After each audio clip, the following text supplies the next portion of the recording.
Mikoto quickly slapped her partner's shoulder, but the girl wobbled weakly. Mikoto looked over in shock to find Shirai wasn't even looking her way. Her eyes were opened as wide as they would go while she stared into the dark alley. She was frozen in place. She disappeared. Yuiharu suddenly vanished. Wait just a second. I can't teleport after her if I don't know where she went. Part 5. The secret behind magic tricks was always quite simple. And unlike a mystery novel, there was no rule in reality saying all the necessary information to reach the answer had to be provided in advance. This way. Yuiharu Kazari gulped when an alto girl's voice called out to her. The mystery girl, gesturing for her to follow, turned back to look at her. This is something of a main road for the delivery drones, because the signal is best here. They check the massive amount of map data in the rooftop relay antenna, and learn how to fly to the next base antenna on their own. Antennas needed more than just an elevated location. They were only one part of the wired network link to the thick communication cables, so they required some way of attaching an industrial cable. In other words, the two girls were underground. They were in a conduit used by all the thick cables. Several cables thicker than Yuiharu's arm ran through a concrete space so cramped even someone as short as her head to duck to avoid scraping her flowery head. The conduit may have also been used for the power lines connected to the wind turbines. It felt exceedingly long, but that may have been due to the lack of any light other than the other girl's phone. She could not see very far down the conduit. Are you the seller? What if I am? The alto-voiced girl was probably a high schooler. She had the bleached blonde hair and brown-tan skin often seen in District 15. The adults might not see much difference between middle and high schoolers, but that framework created an absolute barrier for Yuiharu. If she wasn't careful, she would forget about the situation she found herself in and let the older girl take command just because she was older. You shouldn't have to meet me directly since the deal is made by piggybacking on the network of drones flying overhead. So why did you come to me? To warn you, replied Yuiharu. If I could reach you, then anyone else could using the same methods. It's a clever system, but there is no such thing as absolute safety. I recommend you do something about the security hole as soon as possible. Hoping I'll be grateful enough to reward you in some way? No, hoping you will be impressed enough to pay for my services. It all came down to this. She didn't need to act tough. She could be her usual earnest self. With my help, you can develop a much safer method. I don't know why you're selling this perfect suicide tool, but I'm pretty sure it isn't a non-profit act of charity. So how about you pay for the extra safety I can provide you? Groaned the girl as if appraising her. No. The high school girl really was eyeing Yuiharu from head to toe. She had taken aim at Yuiharu and dragged her down below the surface. She must have noticed Mikoto and Shirai keeping an eye on things. If not, she could have just spoken to Yuiharu in the alley without going to all this trouble. That meant it was working. The mystery high school girl was elated over outsmarting Mikoto and Shirai, which loosened her lips. It was more of a physical reflex than a psychological thing, similar to the reaction after leaving a dark and spooky tunnel or a haunted house. If Yuiharu claimed to have intentionally escaped their surveillance, it would sound a lot more realistic to the seller than if she tried to act like a villain. Ultimately, the girl started talking on her own. So you don't want to use it? You aren't asking for some kind of special deal either. You want to join our group and make a profit off of our perfect suicide tool. I'm not interested in the suicide itself. I wouldn't have a use for the tool even if I had a copy. How rational of you. Her alto voice lowered further in tone. Keep in mind that this isn't a fraction of users dying after an accident or after overusing the app. We created a tool people buy for no other reason than to die, and we sell it, converting lives into money. I am also not interested in Exit app itself. I will earn my share while handling the security countermeasures one step removed from all of that. You don't strike me as the kind of person who optimistically believes in heaven. Well, neither am I. I can rationally work the numbers, and they tell me I'm better off helping sell this app than using it. You arrived at the same conclusion, didn't you? She said for the second time. But the nuance was different this time. The scales within her were tilting. Yuiharu was not so oblivious that she failed to notice that. And even if Yuiharu's people reading skills had only been trained in an ordinary classroom, she could tell where this was headed. In other words, I'm in Traub HM. A loud thud rang out. The tanned high school girl had repeated that same sound again. Yuiharu's vision flashed in and out. It took her a few seconds to realize she had been grabbed by the collar and slammed back first into the wall. Her feet were only still on the ground because the ceiling was so low. The difference in strength between them was too great. Oh no. I failed to earn her trust.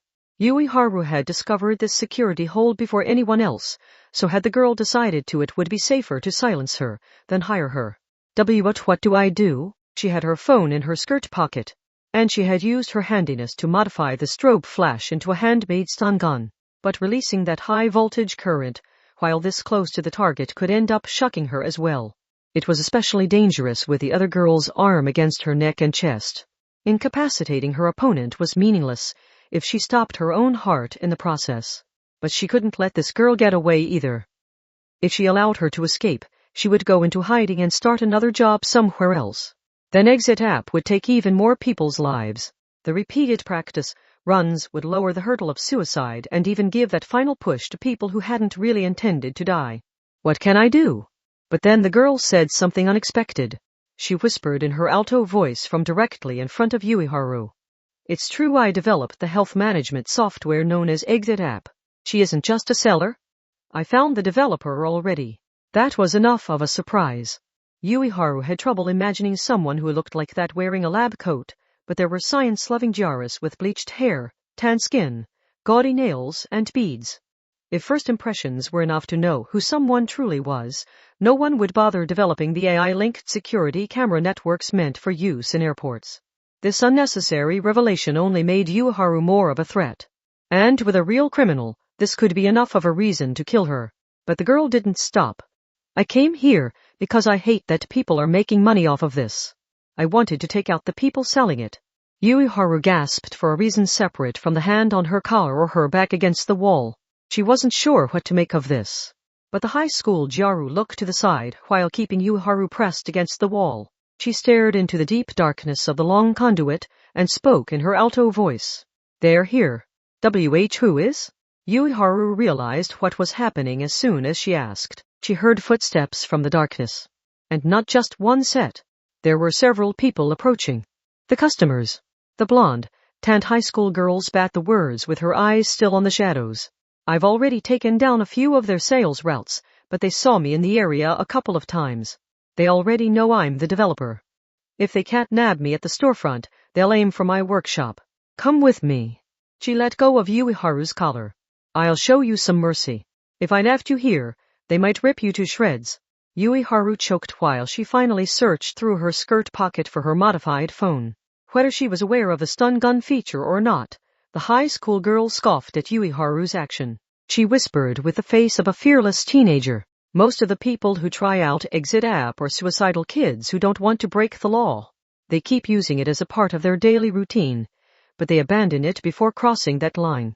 But that doesn't apply to this group. Is she really aware I can do this?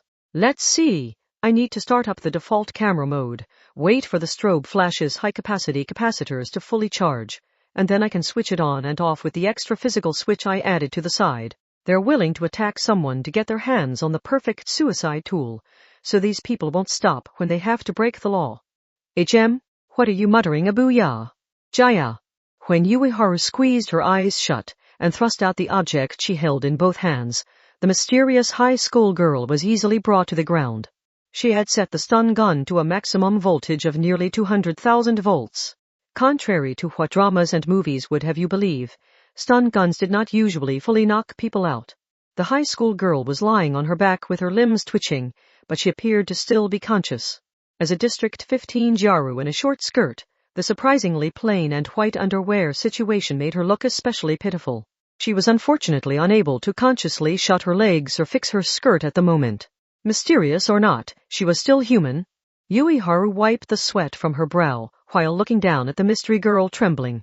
In silence, but she had another issue to focus on. Several sets of footsteps were still approaching.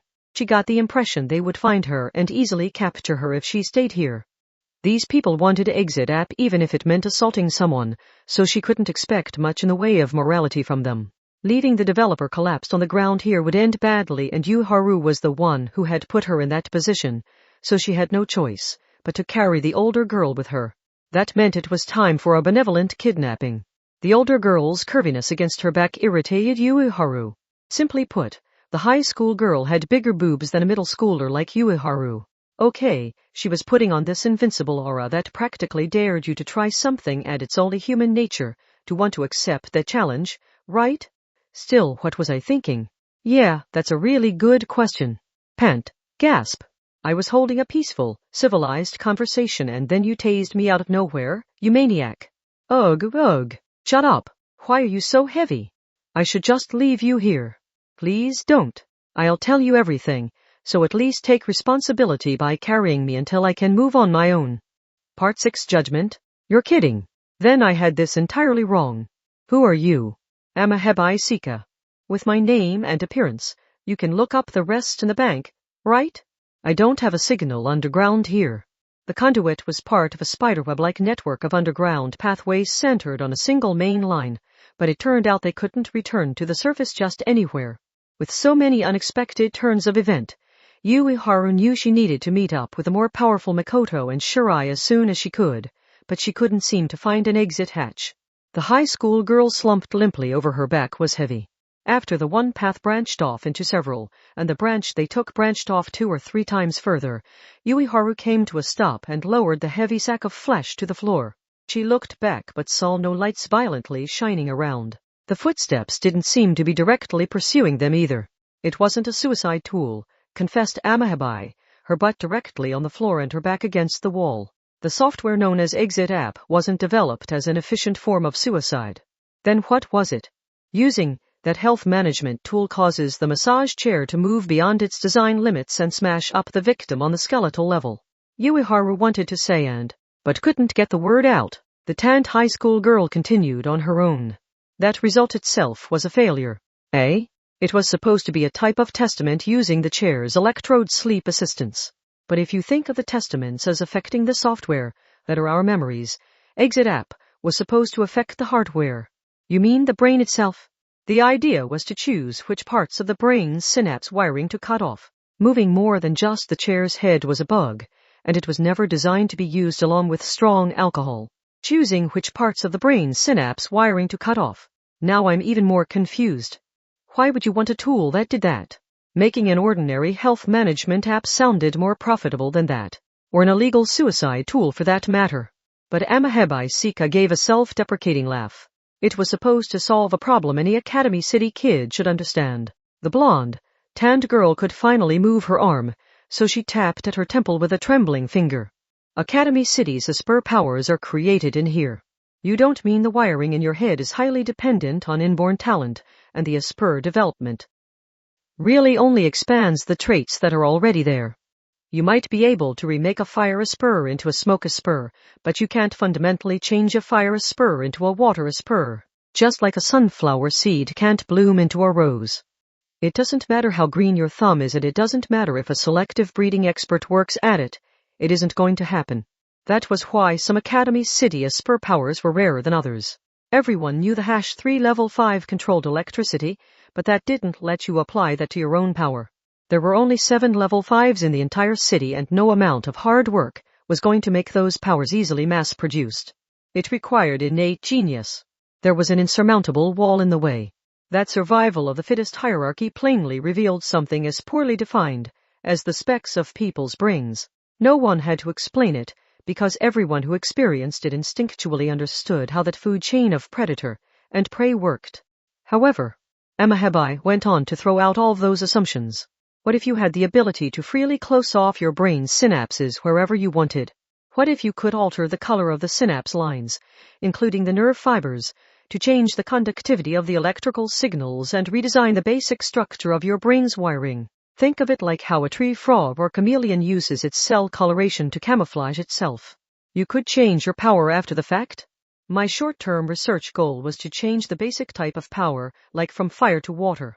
Once I had done that, my long-term research goal was to allow adaptable changes so you could switch between powers on the fly like you were using a multi-tool. A version of dual skill, basically. It really would be like a chameleon's skin. Unfortunately, it all went wrong on the very first step. The experiment in cutting off synapse signals had failed.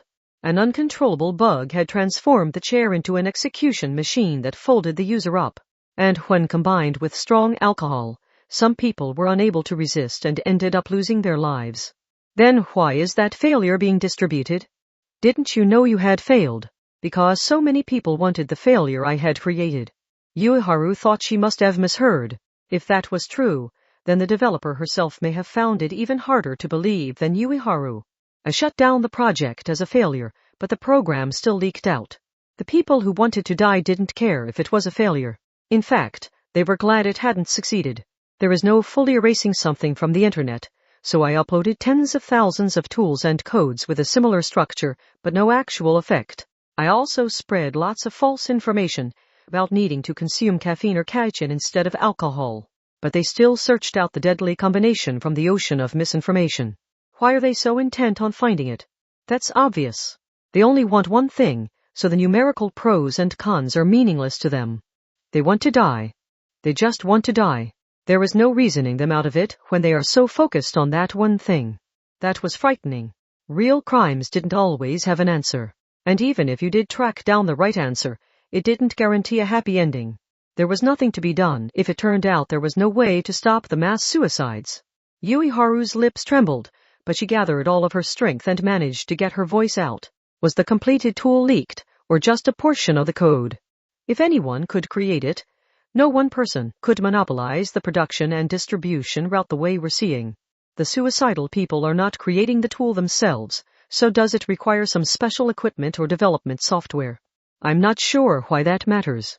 Amahebi-san, it might seem like second nature to you since you're the developer, but not everyone can copy your talent. At the very least, I couldn't create something like Exit App. Don't give up yet. There's something you know and I don't. If we can eliminate that intermediary step, then no one can make Exit App ever again. The tanned high school girl thought for a moment and then groaned. The alcohol. You mean how people need to knock themselves out with strong alcohol or they would leave the massage chair before Exit App's kill mode could do its job? Yuiharu frowned. But I thought that used a video on how to efficiently knock yourself out. It isn't just a video, spat the science Jaru. It uses one, but it's actually a program installed in the chair itself. It ensures the suicidal people don't make any mistakes. You mean that is part of the current Exit App? A special program is installed on the chair to manipulate the victim's circulation and create a rapid intoxication like drinking in the bath. That way the size of your body and your alcohol tolerance don't matter. There might be no eliminating the kill mode from Exit App, but what if they remove the part that knocked the victim out with alcohol? Then everyone would leave the chair due to the pain and it wouldn't function as a suicide tool. But that part will have already been copied countless times online. How could we erase that without a trace? Asked Amahebi. That part is distributed online using a video site, isn't it? It isn't handed over physically to make it harder to track. Yes, but what does that puts it in my territory? Yuiharu didn't let her finish. The perfect suicide tool would lose its power if it lost its kill mode or the intoxication function. If the latter only existed online, then Yuiharu could hunt it down. Once she was back on the surface and had a signal, she could end it all with her PDA. And this was the perfect chance since the distributor would have their guard down. If they switched to an offline exchange where both sides were cautiously hiding their identity, this wouldn't work anymore. So she had to delete every single copy before they could attempt to counterattack. See, can you really do that? I can. I could explain how, but it would be faster to get to the surface and show you. Yuiharu Kazari took a breath and switched mental modes. And just to be safe, let's make doubly sure. There is one way of ensuring no massage chair can ever kill anyone again, even if they start using offline distribution of the video. How? I take control of the data region used to install Exit App. If I infect every massage chair in the world with a harmless virus, then there isn't room for Exit App anymore. I can do that with your help. It was like a bandage. If you covered the wound, the germs couldn't get into your body. Since it was perfectly harmless, it might be more accurate to call it a security patch, but since she was taking over that memory without permission, it still technically counted as a virus. To make sure this works, I would like sample data for the kill mode and the intoxication function. You can get me that, can't you? Give me that and get me above ground and I can take care of the rest. But the security differs between the manufacturer and model of the massage chairs. How can you possibly infect all of them? I will find a way. Lives are on the line. If I say I will do it, I swear to you I will do it. So we need to get above ground. Someone suddenly emerged from the shadows, and they spoke with a somehow absent-minded tone. I won't let you do that. The footsteps seemed to only come later. It was like space-time was being distorted. This conduit for network cables wasn't known to the general public, so no one would show up there for no reason. This only seemed to come out of nowhere to Ueharu, because she couldn't see every part of the incident. This was probably someone who had been involved with Exit App longer than her. The newcomer looked to be college-aged. Her appearance wouldn't normally have been alarming. Her hair was braided and she wore plain glasses. She wore an ankle-length skirt and a blouse with a cardigan worn over the shoulders, making her look quite guarded. She wore very little makeup for her age and had the looks of the knitter that every class seemed to have. She shouldn't have made anyone fear for their life. Running into them out on the streets late at night, this braid woman would have seemed more comforting than the blonde, Tanjiro. Yet she terrified Ueharu. It was impossible to predict what she would do next.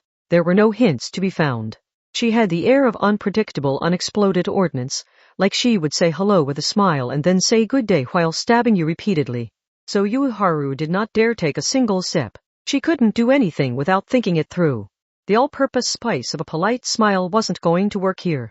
One careless move would tread on one of the many landmines and instantly reveal who that woman really was. So Ueharu was trapped. There was nothing she could do. Why was someone so clearly dangerous free to walk around unmonitored? How far gone was Academy City if they couldn't separate out someone like this who radiated thick, invisible walls in all 360 degrees around her? The woman smiled while standing off-kilter. I ordered a guaranteed death with no pain or fear. Everything else is in place. So why has my exit app still not arrived? Because someone is screwing me over, like usual. All I want is happiness. And this is the only way. The perfect suicide tool is the only way to get Takun to love me again. I don't care what they say, it isn't a lost cause. A guaranteed death. Everything else, exit app, screwing me over, love me again. The tanned high school girl had said there was no reasoning them out of it, but Ueharu made some guesses based on the bits and pieces of information and tried her best to put a stop to it. She took a step through the minefield. Does she want to die to make her ex regret breaking up with her? Wait. You aren't going to find happiness that way. Oh, yes I will. I will claim happiness with Takun for myself. As long as I get that woman to use the suicide tool, everyone will conclude she killed herself no matter how unnatural it might look, right? Aseichi's completely insane. The gentle smile split wide across her face. Her eyes shined bright. Insane? You're offering a tool that makes it look like someone killed themselves. How is that not the perfect murder weapon? The woman's voice seemed to melt from her tongue.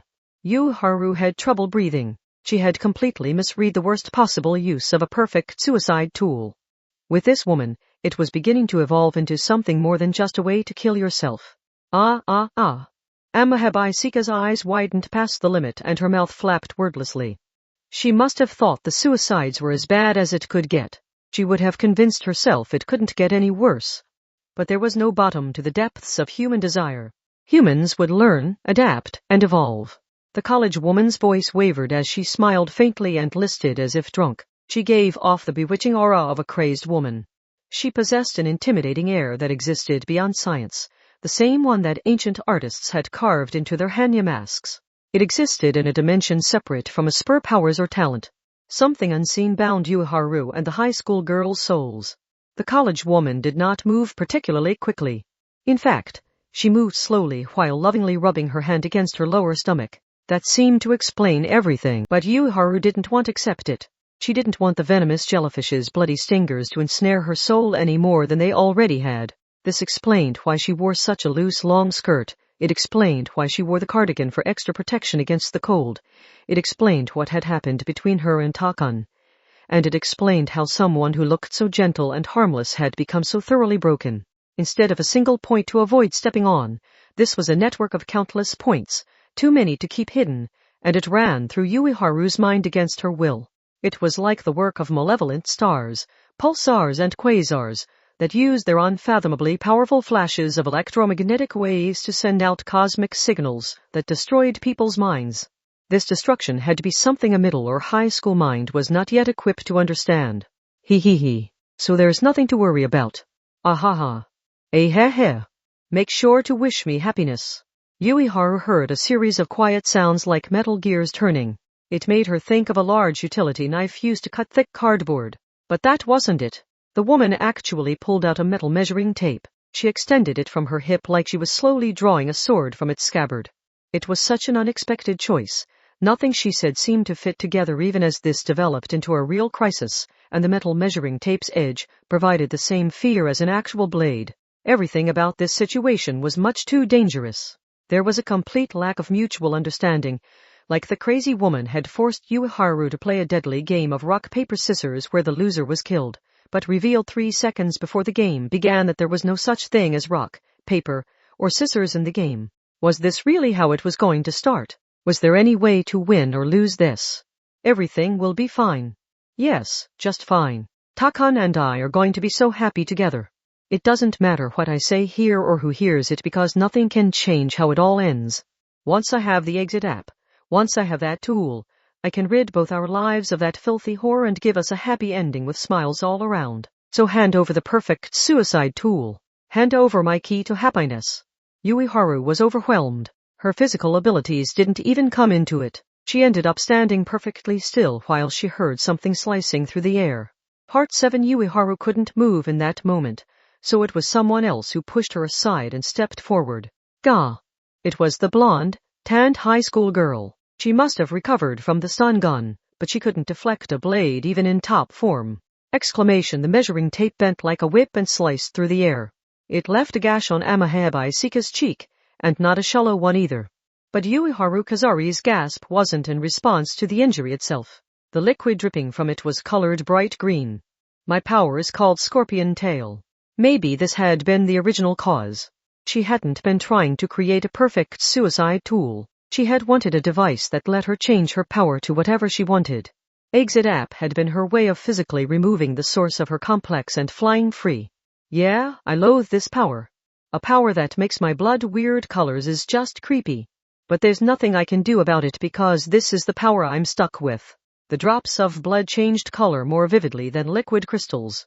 From green to blue, from blue to red, and through several other colors before settling on black.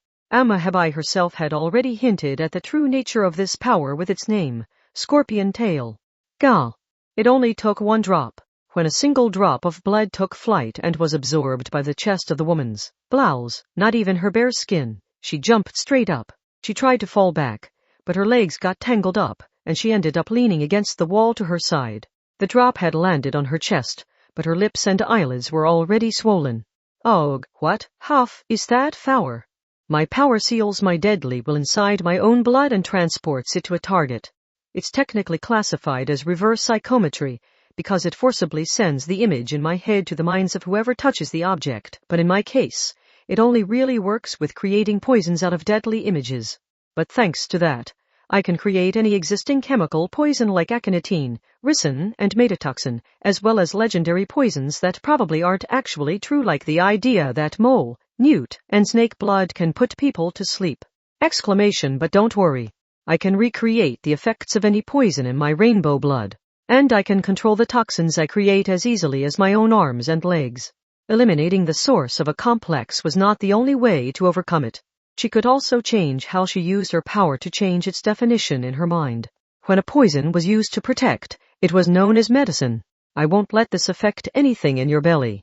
No matter what, the suffering will be entirely contained within your head. Nafa. She wiped the blood from her cheek with her thumb. The crimson drop shimmered like the surface of a CD, and it finally stabilized as a golden liquid. Launching that through the air with a flicking motion ended the battle. The drop splashed onto the center of the woman's forehead. Her eyes rolled back in her head and she passed out. Amahebai gently caught her as she collapsed forward. Only after flipping the woman onto her back did she notice someone else had collapsed too. The woman wasn't the only one with a non-red drop on her skin. Ueharu Kazari was also sprawled out on the hard floor. Amahebai had poured all of her efforts into saving someone, but she had only brought harm to the world. In the end, poison was no more than poison. Try as she might, Amahebai Sika could not become a medicine. She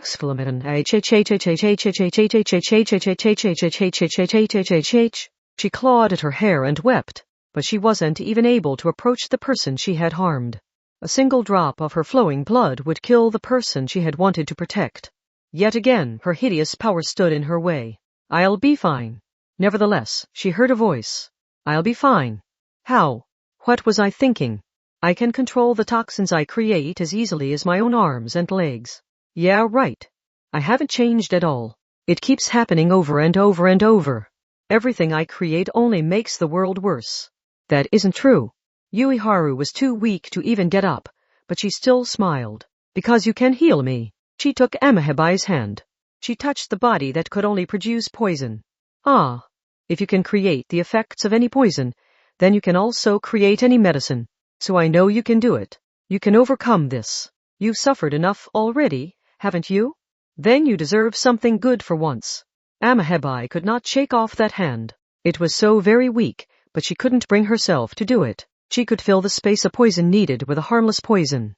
That would prevent the harmful poison from getting in, which meant it acted as a medicine. It was the same method Ueharu had hoped to use on the massage chairs. Amahebai pressed her knees against the floor. She directly faced the other girl once more. She told herself now was the time to overcome this by saving the girl. She held Ueharu's other hand in her own and pressed her forehead against her as if praying. A single drop fell from her. It was colored ruby red. She chose to believe that any poison could become a medicine if used right. Chapter 4 Misaka Makoto and the Death of Class. Part 1 This was supposed to be Takiwadai Middle School. It was the most prestigious of the 5 fancy schools in the school garden. But Misaka Makoto looked grim as she spied on the schoolyard from behind cover. She had lost track of how many times she had repeated the same phrase today. Well, this sucks.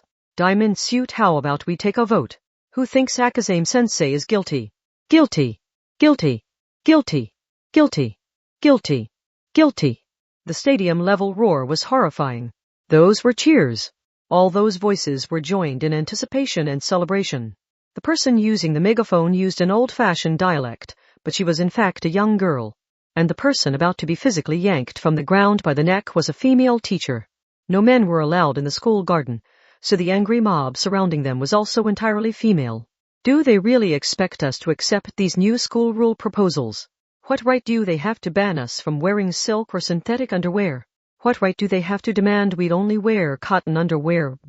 Shouts of support. What right do they have to ban the use of deodorant spray? What right do they have to insist we only use certain brands of soap or shampoo? There's no rhyme or reason to it, so I can only imagine it's based on some sick desires held by one of the grown-ups. Find the sicko dictating our private lives while hiding behind the rest of the faculty. Drag them out here so we can string them. Oop. More shouts of support. They claim to have created the perfect environment to prepare us for life, but that was nothing but a lie. They don't even see us as human. This place is a love doll factory where they transform us to cater to all their perverted ideals. Death to all the teachers using the rules as an excuse to sexually harass us. LOL. Thunderous shouts of support.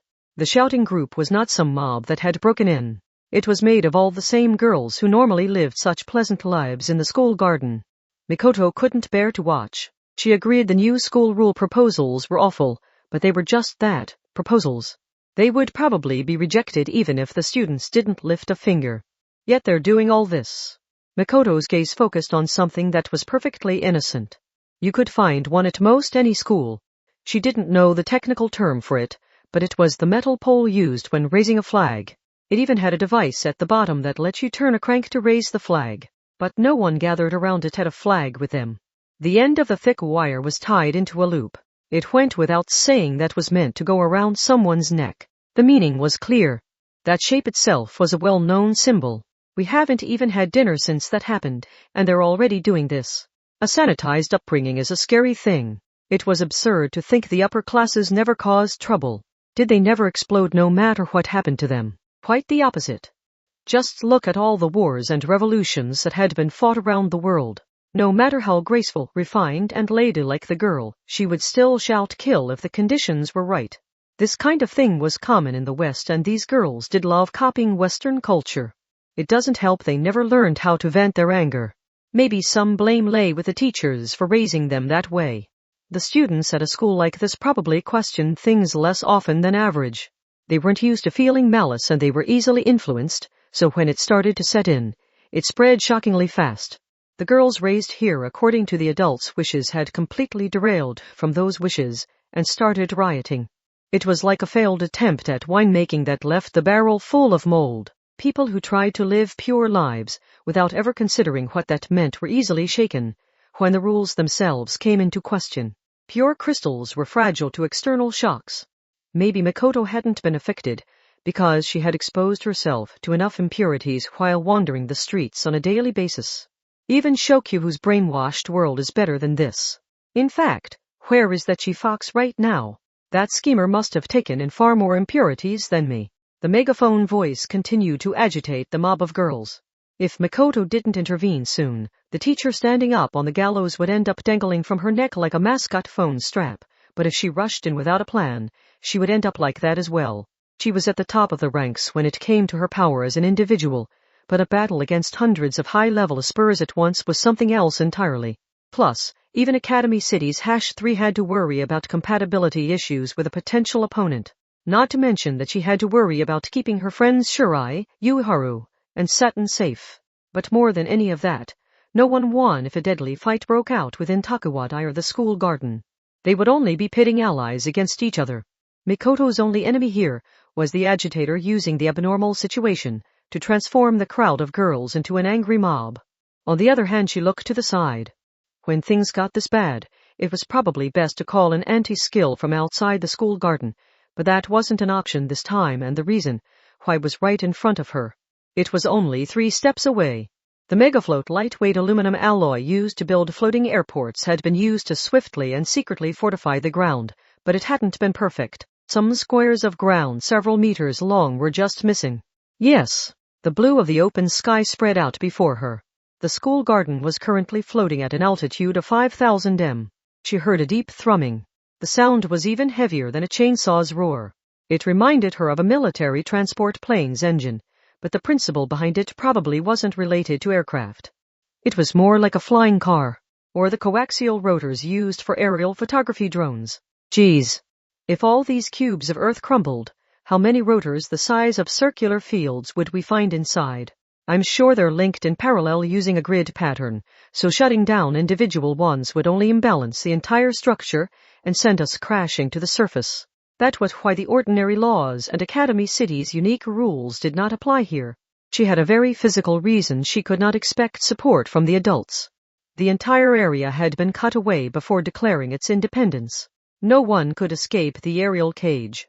Anyone who carelessly let it slip that they disagreed with the central agitator would be snitched on and end up like that. Misaka Makoto's exhalations were white. How had this even happened? She once repeated the same phrase she had used so many times today she had lost count. Well, this sucks. Part 2 the school garden had not, of course, always been airborne. It had been attached to the ground like normal until earlier that day. Part 3 oh, wow. We're actually inside the school garden, said Satin Ruiko. She looked around the western-style street, spread her arms horizontally like airplane wings, and flapped them up and down. Is it true Takiwadai sometimes has real princesses come for the entrance exam? And they ignore all the diplomatic pressure, so they fail the princess if she isn't up to snuff. Coming here just for fun makes me feel like a socialite. She was even more excited than if she were going on a European vacation. Her step was so light it felt like someone needed to grab a hold of her before she floated away like a balloon. Mikoto, who had come to meet her, smiled bitterly. You've been here before, remember? And there really isn't anything here worth all the fuss. Right, Yuiharu-san, whoa ho ho ho. Since they're banning all photography to help protect their secrets, we have only one choice here. Deep breaths. Take deep breaths, Satin-san. Inhale as many high society particles as you can so we can smuggle them home with us in our lungs and upgrade the rank of our souls. Oh ho ho ho ho. It actually came out right. The legendary oh ho ho laugh comes so naturally to me here, Satin-san. I feel just like Cinderella. My soul has shed the dried husk of its skin to reveal its shining true form. Now I can boldly use the all-purpose incantation that works for everything from good morning to goodbye. Good day to you, Owl. Yahoo! Oh no.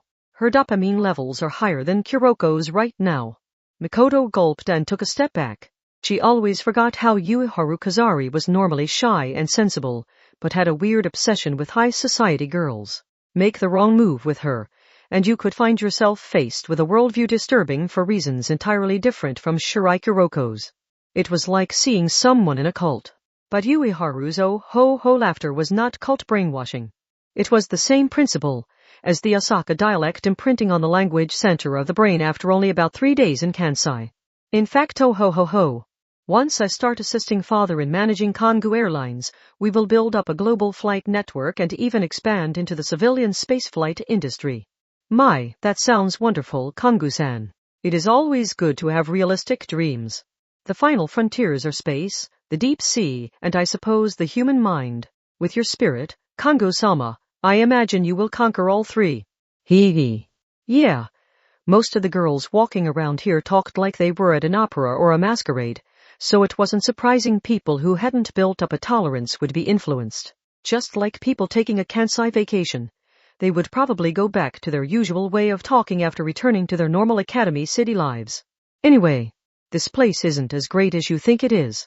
Mikoto had to smile bitterly since she knew the truth. The teachers are always busy tacking on more incomprehensible rules. That hasn't developed into a major issue yet since the student councils of the 5 schools always reject them, but it sounds like the teachers are even trying to determine what material of underwear we can wear.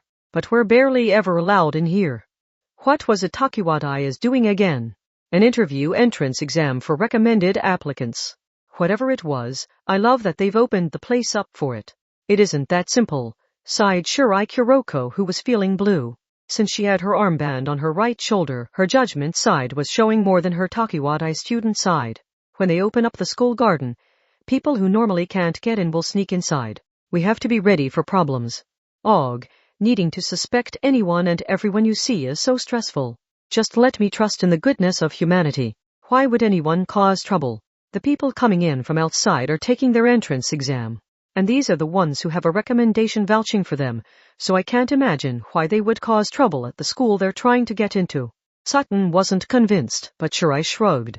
If any of them compare their academic abilities, academic record, and a spur level to their rivals and conclude they can't win, they might skip out on the interview and try to memorize as much as they can about Takiwadai's secret spur development tech.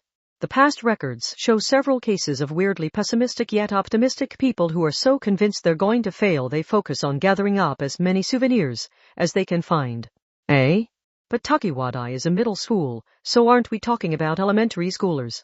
Are there really people so jaded at that age that they'll give up on getting into their dream school and work as an industrial spy for some bad grown-ups? Satyan. When you see those child actors turning on the waterworks in front of the camera, it isn't because something sad happened to them. And I'm sorry to say there will always be a segment of the population who are talented, but refuse to use that talent responsibly. Satan Ruiko herself had been in elementary school less than a year ago. And her skill at deception and cunning hadn't popped into her head the instant she moved up to middle school. The belief that all children were pure and innocent never survived long while working in law enforcement. If it was true that no one could change who they were deep down, then the villains were already villains as children. A thought that did the opposite of relieve the stress of Shirai's job here. Fortunately, the struggle for one of the recommended spots has nothing at all to do with extreme commoners like us. Being heiress to a giant IT company or princess to an entire country isn't enough to get through those super strict interviews, right? I'm never going to be a part of that world, so let's go make the most of this school garden visit in our own commoner way. My point was to watch out for people resorting to crime, because their super strict interview didn't go so hot. Mikoto and Shirai were out and about on a weekday morning, because their classes were cancelled for the day thanks to the entrance exam interviews. It seemed unlikely Ueharu and Seton's school would be out too, so Mikoto was honestly worried they were skipping class for this. Please follow me, everyone. My name is Akazame-sensei. Now, when we turn this corner here, you will see the next landmark, Takiwadai Middle School's school garden dorm. It's called a crepe. You can eat one for a snack or as a meal. For a meal, you can put tuna, lettuce, and crushed up potatoes inside. I personally recommend adding some homemade mayonnaise to make it extra delicious.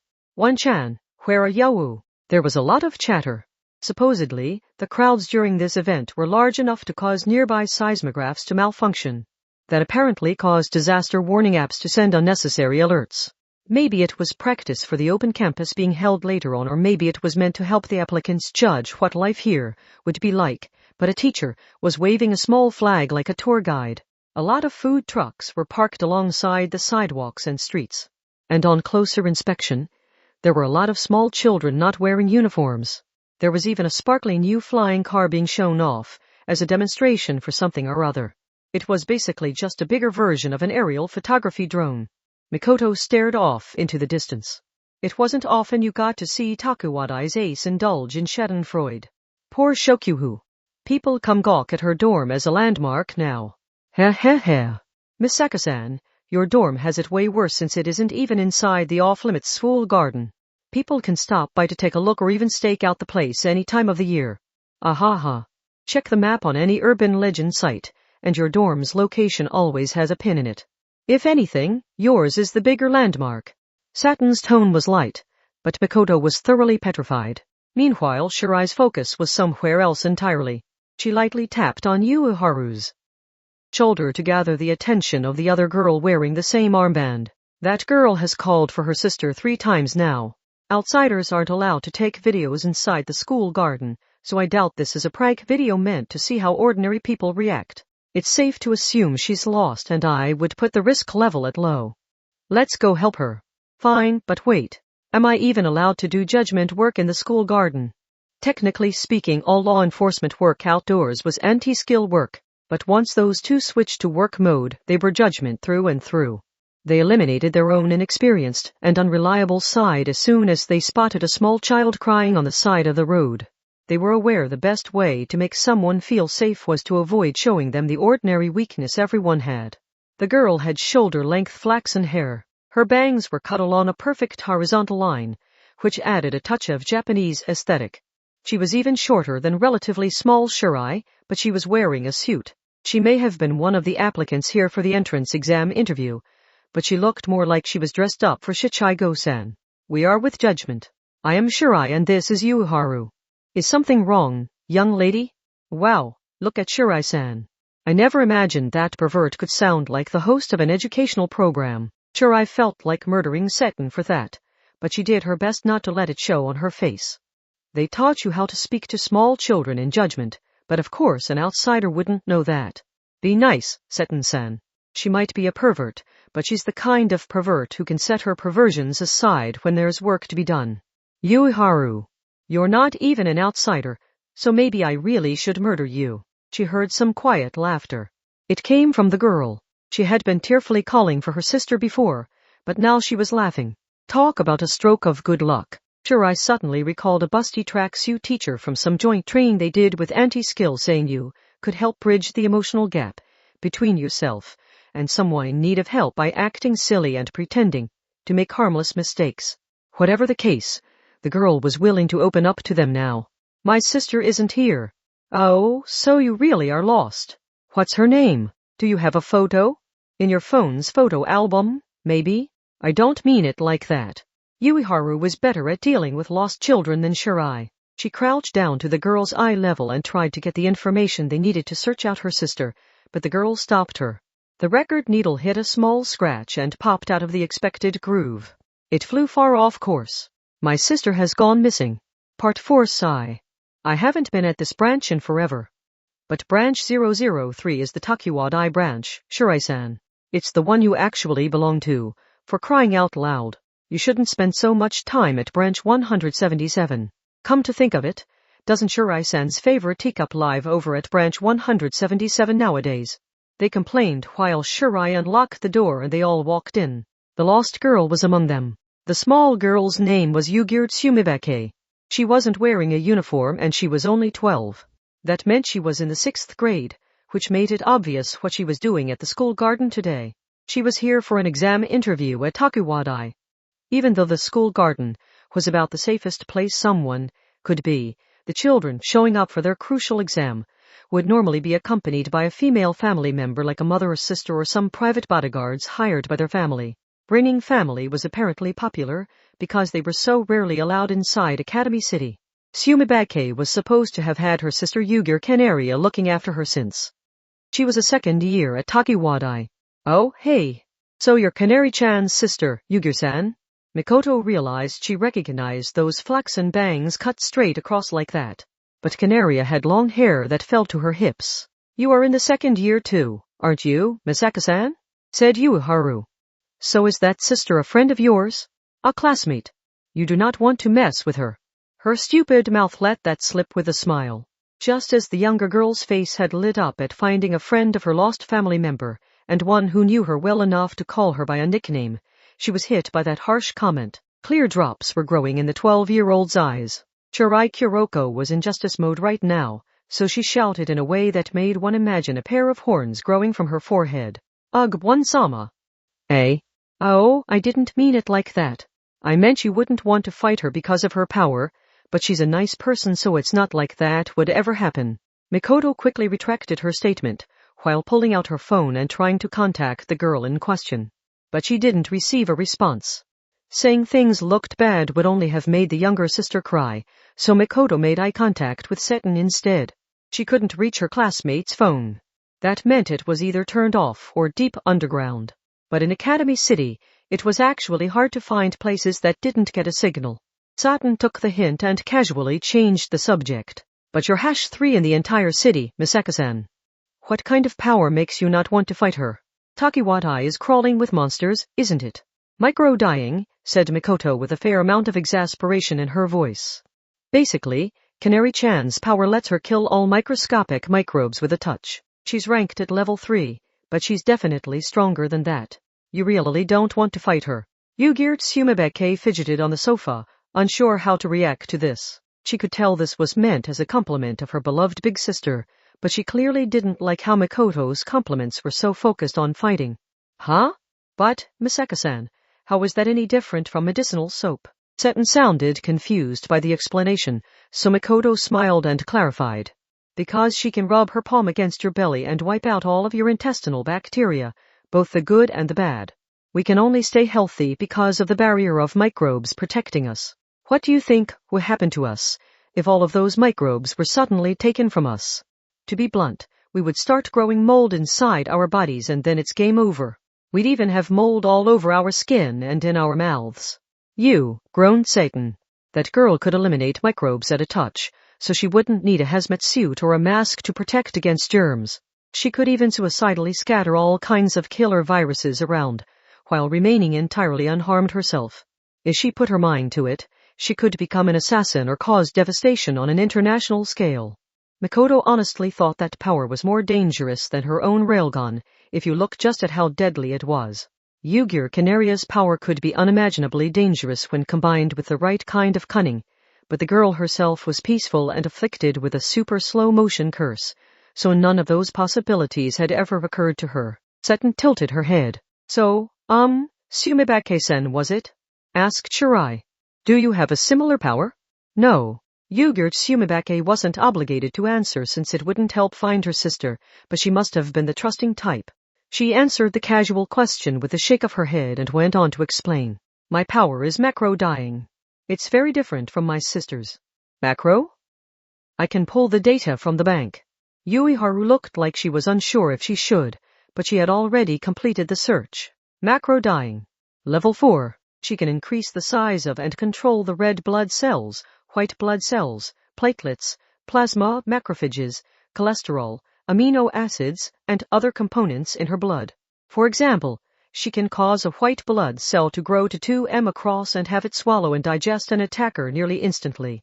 That is an extremely rare type of power. Even more so than Shirai-san's teleportation. Even Mikoto couldn't believe her ears. How many of those components were in a single drop of blood? She was pretty sure there were 5 to 10,000 of the white blood cells that fought foreign invaders. If that explanation was accurate, then she was the type of high-level spur who could basically command an army. That contrasted Mikoto or Shirai, whose strengths were as an individual. It was certainly a different category from her sister Canaria, but it was similarly difficult to rank on the level scale. Mikoto could think of a number of clever ways to make use of that power. One idea even made her hold a hand to her forehead. If that power still applied with transfusions and dialysis, couldn't that girl basically bring about the end of the world? Seton, being Seton, was focused squarely on the level system. So this cute little thing is secretly a monster on the inside? Ugh, and she's a level 4 at her age? It feels like I'm in a bicycle race and someone just passed me using a rocket engine. But I guess she is the kind of genius girl who gets recommended to apply to Takuwadai. I really don't like my power. Why not? It's level 4. I don't like needles, but I have to extract some of my blood every time I use my power. Come to think of it, she would need to do that, wouldn't she? In that sense, her power required a lot of setup in a way Makoto's didn't. Shirai Kuroko started to recommend the girl converted to the Church of One Sama, so she could trigger a nosebleed at will using her fantasies. But Makoto smiled and shut her up with a solid punch. So what makes you say Canary-chan has gone missing? Dine ensued. It was finally time to get down to business. When they had first approached Yugir Tsumebeke, she had said her sister had gone missing. It didn't sound like she had just been waiting at the wrong time or location or they had gotten separated in a crowd. My sister is missing, said Yugir Tsumebeke with her small fists clenched in her lap. We were supposed to meet up right away, but she called to say she was searching for something. She said she couldn't let someone find out she was searching for whatever it was, but she promised to come meet me as soon as she was done. I waited and waited, but she never showed up. That meant the girl was up to something during the entrance exams. Makoto and Shirai exchanged a glance, and Shirai formed an X with her index fingers in front of her lips. The look in her eyes said, I know, but don't you dare say anything that would worry her. Very forcefully said it, at that. There were 3 general possibilities here. 1. Canaria's disappearance had nothing to do with the suspicious circumstances. For example, she had made a quick detour for a snack and forgotten all about her promise to meet with her sister, or she couldn't answer her phone or meet her sister because a teacher was getting after her over some minor infraction. There were any number of peaceful possibilities like that. 2. Canaria's disappearance had everything to do with the suspicious circumstances. For example, she had tried to reveal some of the data theft common during entrance exam season and got herself into trouble. 3. Yugir Canaria herself was stealing secret information. Makoto sighed. It doesn't prove much of anything, but Canary-chan is in the newspaper club. And 4. How easygoing she is. She's a stickler for keeping promises and has a strong sense of justice. Oh? If she has an overabundance of justice, she should come join us in judgment. She's afflicted with a super slow-motion curse, so apparently she failed the physical exam when she tried to join. She couldn't get past that. I thought it was just for show.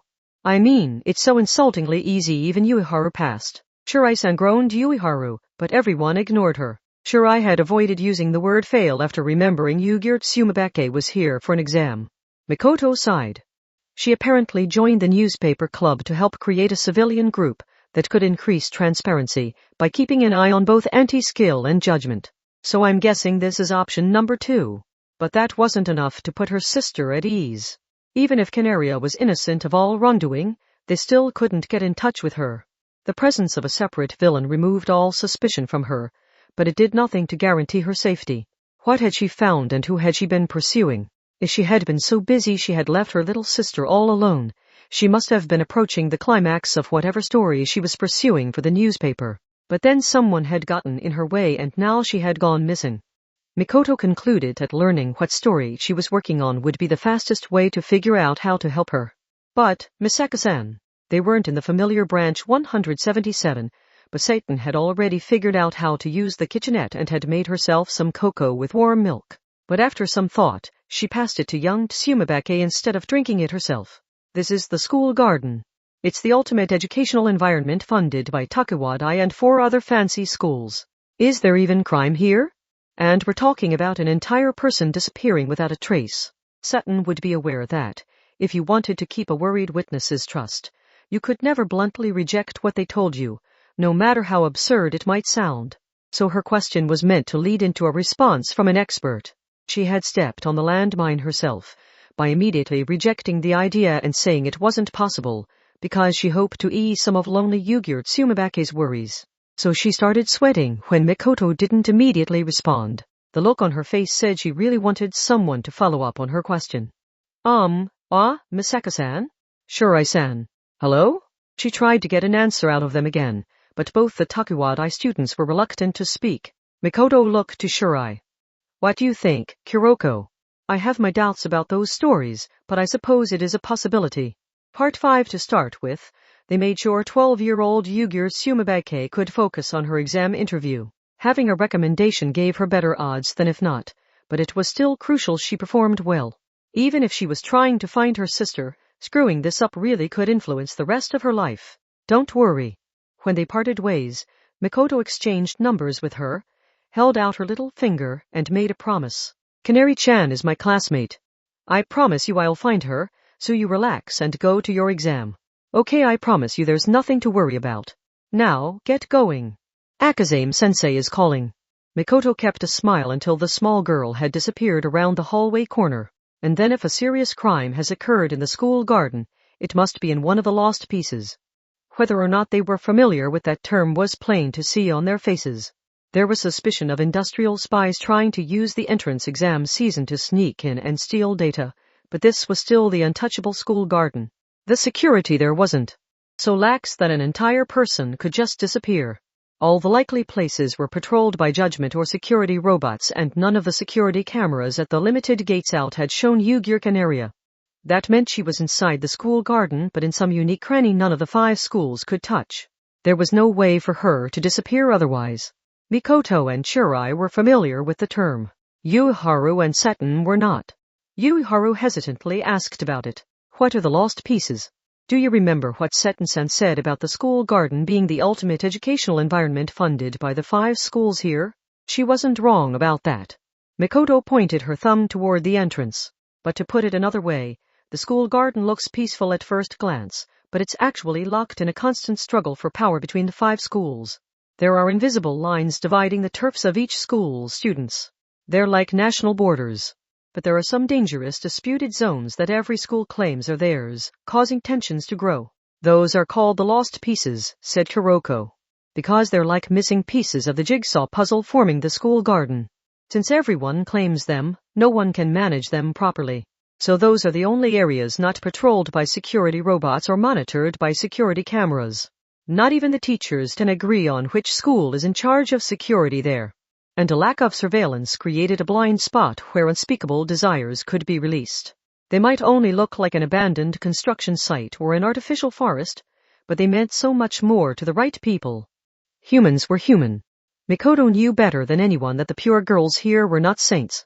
In fact, all the studying and perfect etiquette the adults forced onto them at all times could cause stress to build up until it exploded out in one of those unmonitored areas. Bluish-white sparks crackled from Mikoto's bangs. Honestly, finding this is the work of a secret delinquent from one of the schools is probably the best-case scenario. Yes, this is such an irritating time, what with the industrial spies trying to sneak in during the entrance exams. Combine that with a justice-minded girl afflicted with a super slow-motion curse, and I have a very bad feeling about this. The 4 of them rushed out of the school building. The inorganic stone buildings along the European-style streets felt so much different now that they knew someone had gone missing here. And none of the people living in that peaceful world were aware of it. It felt like the part of a dystopian SF movie, where the big corporation insists their new technology is perfectly safe. With the streets without a speck of litter and the smiling employees at the polished cafes, there was no darker side to be found, which only made the girls more suspicious of everything. What standards should we really be striving toward? Is unquestioningly obeying the adults really the key to improving ourselves? Wow. But Satan reacted a little too sensitively to what she heard coming from the LCD ads on the decorative pillars. We have no intention of stopping with Takuwadai. We intend to provide greater autonomy to every student in the school garden, and through that ensure we can all take responsibility in our own actions. None of us should simply follow the rules the adults have set for us. Only by thinking through the reasons behind the rules we should follow can we find true consideration for each other. Did it really matter if they were testing replacing the wind turbines with solar panels? But Seton tapped Mikoto on the shoulder. Misaka-san, what is that? A debate being held between the schools, I think. Like I said, as peaceful as things look here, the 5 schools are having constant turf wars. The adults think healthy competition provides fuel to increase our powers, so the adults never intervene to stop it. But that person is acting like a representative of Takuwadai on TV, said Yuiharu. She can claim whatever she wants, bluntly stated Mikoto. I don't know who that red is, but she's not even part of the student council. Besides, Takuwadai is focused more on individual superpowers and the conflicts between our cliques, so I don't see what a debate like this can really accomplish. I can't speak for the other 4 schools, but for us, this at most lets you advertise your club or clique. It isn't popular enough for anyone to compete for the spot, and no one will feel jealous seeing someone else calling themselves our representative. An eloquent speech with no group backing it wasn't enough to solve anything in the real world. When there were problems between the students, it was simpler to either fight it out with their spur powers or have their cliques apply pressure to each other. And that didn't just apply to Takuwadai. The girls here still clung to the outdated traditions of the nobility, so they seemed to like the sound of the word duel. Otherwise, they wouldn't praise Mikoto as the ace for being the strongest individual or Shokuhu as the queen for leading the strongest group. Mikoto understood finding everything suspicious right now, but there was no point in wasting their time with the debate playing on TV. They had a much more real problem to face. What had Takuwadai's second-year Yugir Canaria seen in a lost piece? Who had made her vanish? And where had she ended up? Is that all? Complained Satin-ruko after taking a peek past the tall metal wall and into the abandoned construction site that was one of the lost pieces. But it's so normal. You described this as a lawless zone, so I was expecting to find every wall to be covered in post-apocalyptic graffiti. Keep in mind this is still inside the school garden. Mikoto shrugged. The official story is that construction of the building was protested in the name of scenery preservation, but I have my doubts. I think the real reason is an 8-story building here would have obstructed the phone signal at Chidera-Sakura. Does that sound like too modern a reason for a traditional girls' school? No matter how much history or tradition a school has, all the students and teachers are constantly on their phones. While it was a construction site, there weren't rough piles of pipes stacked up on the bare dirt. A building that looked an awful lot like a Greek temple had been abandoned half-built. The plan had been for it to be a recreation facility including a gym and a bath, but those plans had been cancelled and now it sat here unfinished. There weren't any signs as obvious as cigarette butts on the ground, but there were a few footprints. That meant there were some girls who found this place comfortable enough to visit. Yuharu, said Shirai. Yes. According to her bank data, Yugir Canaria's shoe size is 22 cm. Let's see, I can use my PDA's camera as an electronic ruler, but it looks like none of these were her. Photography was banned all across the school garden and not just in Takuwadai. Any function that used the camera would be deactivated without a judgment device. If Canaria had come here and seen something she shouldn't have, her footprints would be here. Since the whole point was for her to have been disappeared in one of the lost pieces, she wouldn't have been knocked out elsewhere and carried here. Then the crime would have been noticed. They concluded this lost piece wasn't the one they wanted and moved to the next one. Satin spoke up on the way there. Hey, wait. Judgment can access data on all our measurements. Sex, age, height, and weight are the basic pieces of data needed to identify a suspicious figure seen on a security camera. And the more data we have, the better. Weight too. Please don't tell me you have our body fat ratio. Sutton felt like this should be a crisis for any girl, but Yuiharu didn't seem to care. Was it like how doctors were professionals and thus didn't get flustered about seeing a patient naked? All the LCD ads around were playing the debate from earlier, but Mikoto had missed the topic of debate, so she wasn't entirely sure what the 5 schools were trying to say. Clean energy is not enough for us. I demand safe energy as well. We must do more than enjoy ourselves in the present. This is the first step toward being adults aware of our responsibility to the future. The wind turbines used across Academy City have received some criticism over the low-frequency waves produced by the friction as they turn, so I suggest replacing them with silent solar energy. Flying cars have already reached the practical stage of development, but can we really allow them to be managed by the existing driver's license system? Should they require a pilot's license, which is even more difficult to obtain? I say no. Why not create a new system that instead lowers the barrier to entry? As long as we can learn how to operate them safely, why can't middle school students like ourselves use these flying cars? Independence. We demand independence. Leaving your parents and setting out on your own is a crucial step toward obtaining your own identity. Sutton looked bored. A lot of people disliked that any voices at all were coming from the street-side LCD ads, so what they were saying didn't matter. What the heck are they talking about? They're taking it in some confusing directions, but I think they might be debating on the general category of what it means to be an adult. At any rate, Mikoto guided them to some woods that seemed out of place among the stone buildings. An unnatural thicket of conifer trees grew in between the buildings. It didn't look like a well-maintained park. This artificial forest is next. The only other ones I'm familiar with are the subway station remains, the abandoned bell tower, and the server center that has never been run despite its ridiculous communications capacity. Why would prestigious schools be fighting over those places? No, wait, forget I asked. I don't want to get roped into any trouble for knowing the truth of this fancy place. Rumor-loving Satan actually opted out of learning some new rumors. However, One-sama, I can't help but wonder why you are familiar with so many different lost pieces. I am especially curious why you seem to be checking a map on your phone while leading us here. Mikoto coughed and refused to look Shirai in the eye. The position of Academy City's #3 came with its own pressures, so sometimes she wanted to step away from all of that. She didn't know for sure, but she guessed the #5 was also familiar with the lost pieces. Yuiharu viewed the area through her PDA and then shouted excitedly. "Ow, a match? Official Takuwada loafers, 22 cm. Of course, that isn't enough to guarantee it's her. It's still better than what we found at the construction site. Let's take a closer look." Mikoto's group stepped into the artificial forest growing in a gap within the city. However, the forest didn't have anything going for it aside from the lack of surveillance. The conifer trees didn't grow any fruit like apples or peaches, and there weren't any rhino beetles around during this season, so there was nothing exciting to find. They couldn't even sit down on the ground without getting the dark soil on their uniforms.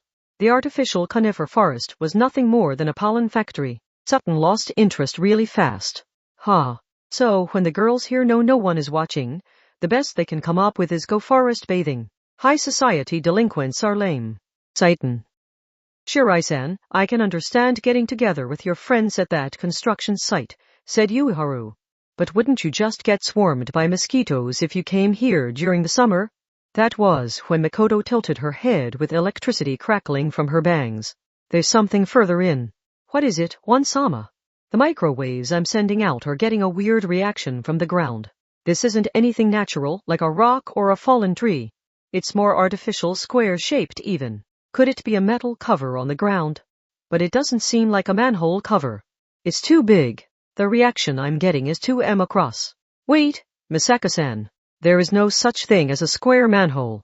As a square, you could tilt it along the diagonal like this and the heavy lid would fall right in the hole, so they're specifically designed to prevent that. All the manholes covers you see on the road are circles so they won't fall through no matter how they're situated on top. All 4 of them exchanged a glance. If Satin was right, then this metal cover wasn't to a manhole. Then what was it? What other metal covers did you find on the ground? Yugir Canaria had gone missing after discovering something. They may have been approaching whatever it was. Yuiharu walked further into the woods with Mikoto and Shirai. Why is your head so full of useless trivia, Satan-san? Because, Yuiharu, manholes are a treasure trove of urban legends. Some say they're holes meant to drop bodies in and others say there are bizarre monsters living below. The sewers they connect to are even said to be home to white alligators. Yuiharu wasn't sure what to say when Seton looked so proud of herself for this. Had her friend failed to notice the useless qualifier she had used? Mikoto came to a stop after reaching the point indicated by her microwaves. It's here. It looks like ordinary soil to me. But look at my PDA, Shirai-san.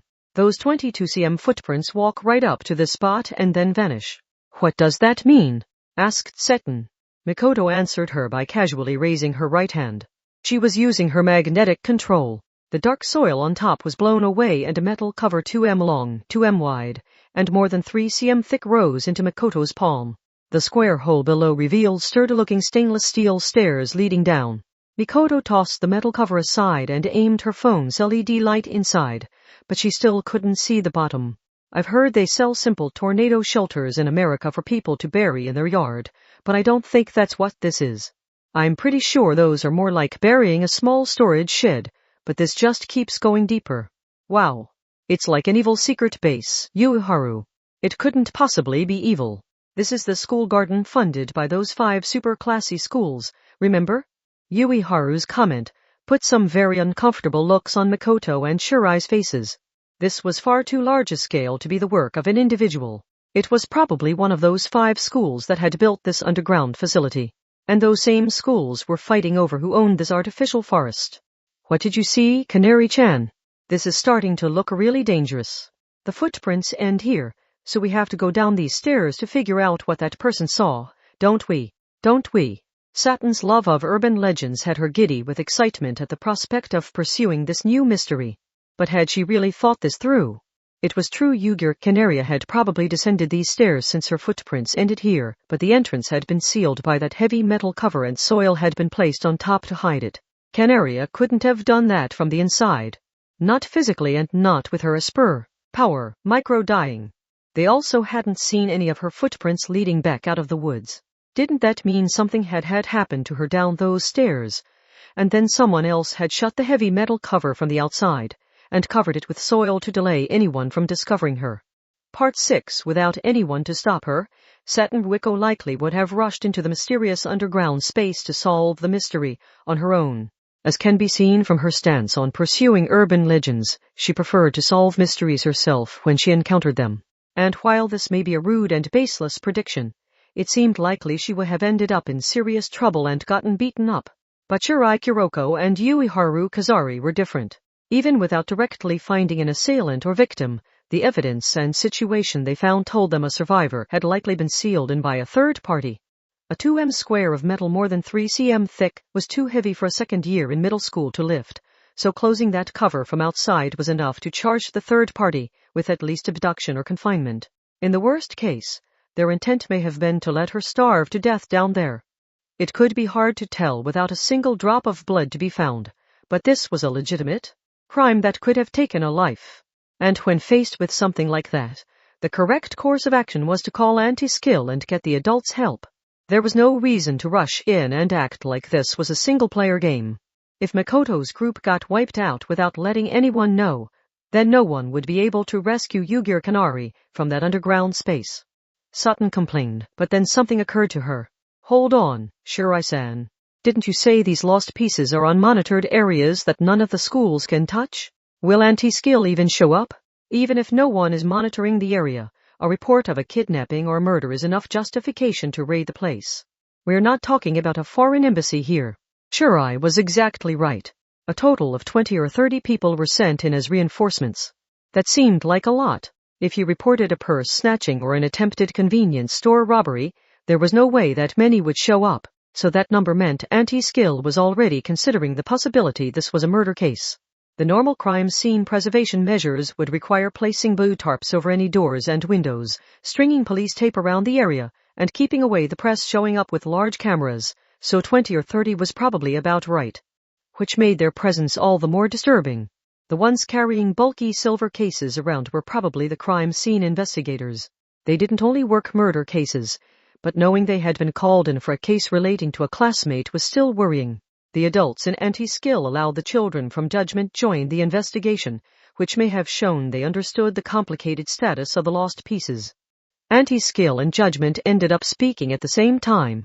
Understood. We will let anti-skill handle the rest. No, hold on. We want all of you Judgment girls to help us search inside. Did they have to argue like that? Hadn't they ever heard of teamwork? Makoto's group only wanted to find out if Yugir Canaria was safe. And whichever side of the argument they were on, Makoto's group only had one real option here. If they were going to confirm Canaria was safe, everyone needed to pool their information and they needed as many people searching as they could get. Plus, none of them were the type who could sit around waiting for the result. They preferred to take action and actually do something. Since the people in charge apparently saw them as a group working for Shirai Kuroko, Makoto placed a hand on the center of her chest and spoke up. Very well. I am more than willing to help, Miss Judgment. Show us how the experts do it. Okay, just follow me. You aren't going to find unexplored underground spaces on your map app, so we need to be thorough. First of all, this is a special pen that shines in response to UV light. The UV light itself is built into the back end. I will teach you a few signs, so make sure to mark off all the rooms and pathways we have already checked. Since we don't have a map, we'll have to make one ourselves. If we run into something and have to run away, make sure to follow the path we took coming in. Ready, everyone? Here we go. They descended the stainless steel stairs as a group, but they ran into something unexpected almost immediately. It was deep. They had known their phone lights weren't enough to see all the way down, but the stairs still seemed to continue on and on forever. They had to have descended at least 100 steps, and without any landings or reversals along the way. They had to have already left the Lost Peace artificial forest. They heard a deep groaning sound. It was much too loud to be caused by their feet on the metal stairs. Seton pointed her phone around nervously. What is this sound? Is it an earthquake? Seton normally ran headlong into danger, so it was strange to see her clinging to Ueharu's arm here. Mikoto placed her hand on the smooth wall. For that matter, where were they underground right now? Was anyone really allowed to dig so much beneath the school garden, where the 5 schools competed so fiercely over their turf? The shiny silver walls and floor looked even cheaper than the stairs. They may have been a lightweight aluminum alloy. Pool. This is practically a dungeon now, said Seton Ruiko, sounding carefree. There was an intersection up ahead and another a bit past that one, so this may have been a vast web of underground pathways. There was no point in sticking together as a single group, so despite their disagreements, the anti-skill and judgment members exchanged a nod and spread out across different pathways. Mikoto's group decided to stick together. So what is this place anyway? Uiwiha-aruu. And not now, Seton-san. Why would you even think of flipping my skirt with all this going on? Oh, I already did it before we went down here. It just isn't a proper Ueharu panty viewing if isn't out in the sunlight. Ueharu Kazari shrieked and held down her skirt with both hands. Meanwhile, Mikoto let some bluish-white sparks crackle from her bangs and wrap the back of her hand against the aluminum wall. That's pretty thick, but it's hollow inside, and based on the evenly spaced lines on the passageway's walls, floor, and ceiling, could this be made from the metal cubes used for the foundation of a megafloat? That's ridiculous. Creating an underground wall out of those would require so much extra digging, said Shirai. Burying a hollow cube is so much more work than just a flat wall. And the more digging required, the more money required. That was why the tunnels built through mountains generally took the shortest possible route, and some would reduce the number of lanes or lower the ceiling to cut costs, keeping the width and height the same from beginning to end for no real reason would lead to unbelievable costs in the end. In the same way, a thick cube would cost so much more than a flat wall. When a width of 2m was enough for people to pass through, no one would dig a tunnel 6m wide for 3 times the cost and then fill in either side with cubes, leaving only the original 2m width. However costly cubic walls, a megafloat foundation, and a network of underground passageways. And all of it was built in secret so no one in the school garden would notice. Mikoto's thoughts were cut off by an ear-splitting noise. Satan shouted in surprise and pulled out her phone. Ueharu snapped at her for once. What are you doing, Satan-san? It's not my fault. The alarm won't stop. I didn't think we even got a signal down here. It wasn't just Seton. More of those loud electronic tones sounded from other passageways and around other corners. They reverberated and mixed together into a massive noise that seemed to spread endlessly. A deep groaning came from the lightweight aluminum alloy walls. Shirai looked around. This isn't a normal signal. Is it a more powerful disaster warning app alert? No. Mikoto gulped. This isn't an earthquake. When a fault in the crust grinds together, the friction produces static electricity, but I don't sense anything like that. It was easy enough to say what this wasn't, but then what was it? The low rumbling was so unusually regular it seemed more like some kind of machine. Something felt extremely off to Mikoto. She felt the frustration of seeing something dangerous approaching her, but being unable to find the words to describe what exactly it was. Or maybe it was the groundless fear of a jinx, where naming the thing would give it more power. But her thoughts were cut off there. Her phone's light had found something in the vast underground space. Something on the floor there did not fit the smooth, metallic aesthetic. The dark, lumpy object was a person? Damn, it's Canary-chan. Ah, Misaka-san. Ueharu, mark the wall with that special pen, said Shirai. Forgetting to mark it could lead to trouble later. They were all in a hurry now. A girl with long flaxen hair wore a takiwadai uniform. With takiwadai's strict rules, only the bangs and socks left room for individuality, and Canaria was wearing triple roll socks. Yugir Canaria lay face down on the floor. Mikoto had a bad feeling about this. If she hadn't laid down on her own, she could have had trouble breathing. Either her mouth could have been covered or her weight could have applied pressure to her lungs. Mikoto just about grabbed her shoulders and turned her onto her back, but then she stopped. Why was Canaria collapsed down here, and why couldn't she get back up under her own power? It would be best to check her for injury before moving her. But her classmate's dry lips moved before she was done checking. "AKH Canary-chan, do you recognize me? Everything will be okay. There's a bunch of judgment and anti-skill here too." Was a Satori. Makoto frowned. What was that? Would she really suddenly use that word even if she was woozy? It was possible Makoto had misheard, but it had sounded an awful lot like Yu-Gi-Oh! Kanari had said something about a factory. It was a factory, Osprey-chan won. This place was a factory.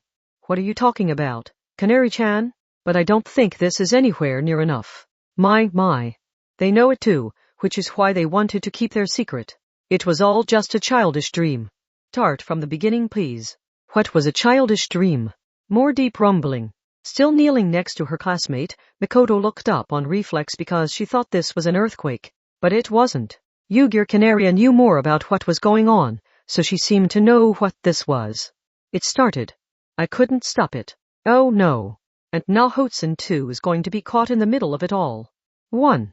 Canaria refers to Makoto as osprey, because Misake is sort of similar to Misago, the Japanese word for the osprey. 2. Sumibake is the Japanese word for the Hotsun. What started?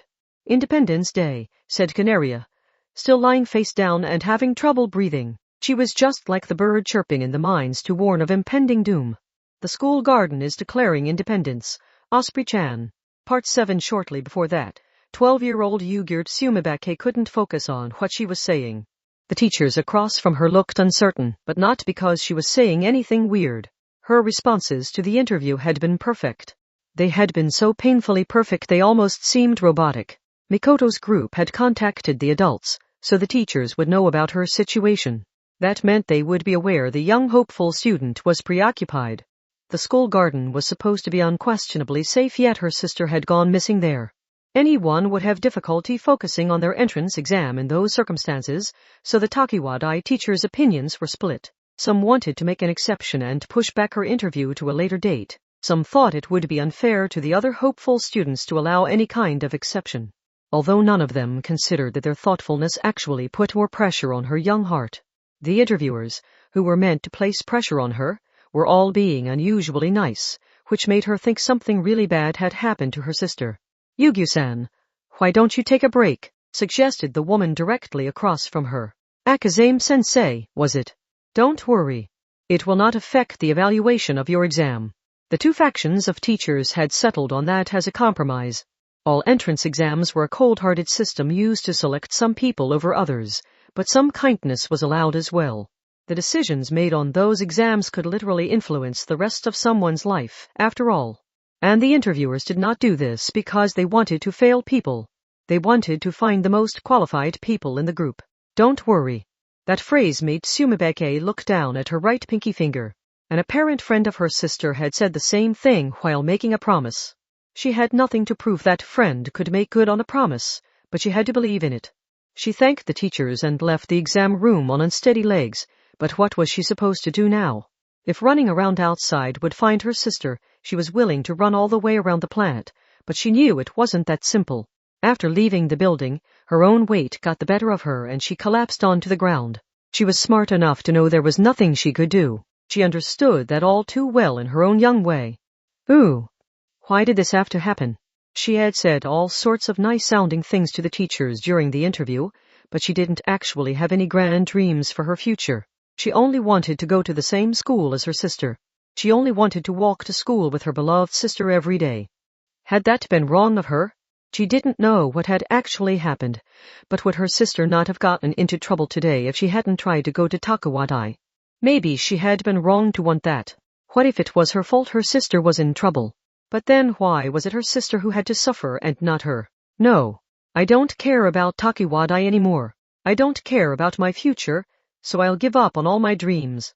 Just give one chan back. What was done, so this bargaining was meaningless. She wasn't even sure who or what she was bargaining with. Was she asking an invisible demon to alter fate to bring her sister back to her?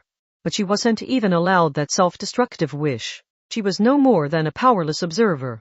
And while she sat on the ground feeling so pitiful, things took a turn for her. Yes-o? What are you doing out here? She heard a voice. When she raised her lowered head, she saw a girl with long blonde hair. Who are you? Hee. You must be Hotsun-san. I'm Canary-san's friend. Her heart leapt in her chest. And the older blonde girl had more to say. Did Misaka-san's group not contact you because they wanted you to focus on your interviewing ability? Fortunately, I heard all about what happened from them. You have nothing to worry about. The sweet-smelling girl bent her knees to bring herself to Tsumebake's eye level. Misaka-san found Canary-chan just like she promised. Ah, the school is looking after her, so there really, truly is nothing to worry about. She's receiving medical care now, but it's nothing serious. You should be able to see her soon. Ah-wah. Tsumebake leaped into the older girl's arms and bawled. I was scared. So scared.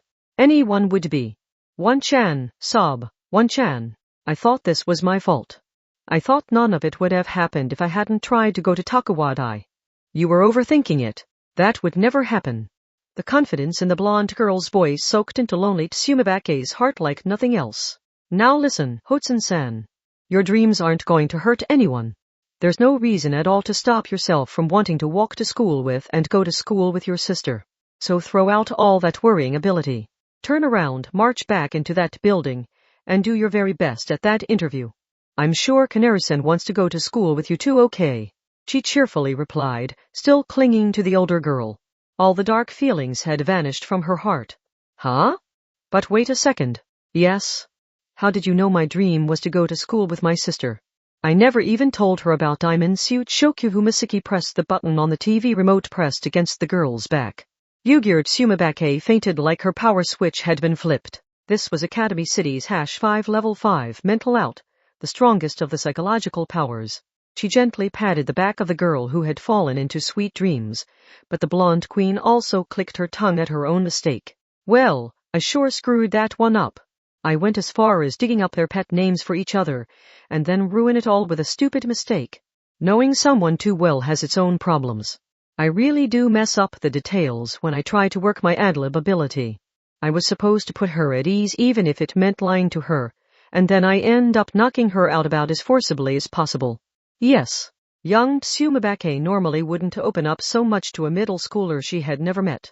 Even if that middle schooler had been wearing a judgment armband and had mentioned someone she knew like Misaka, she would have been on her guard.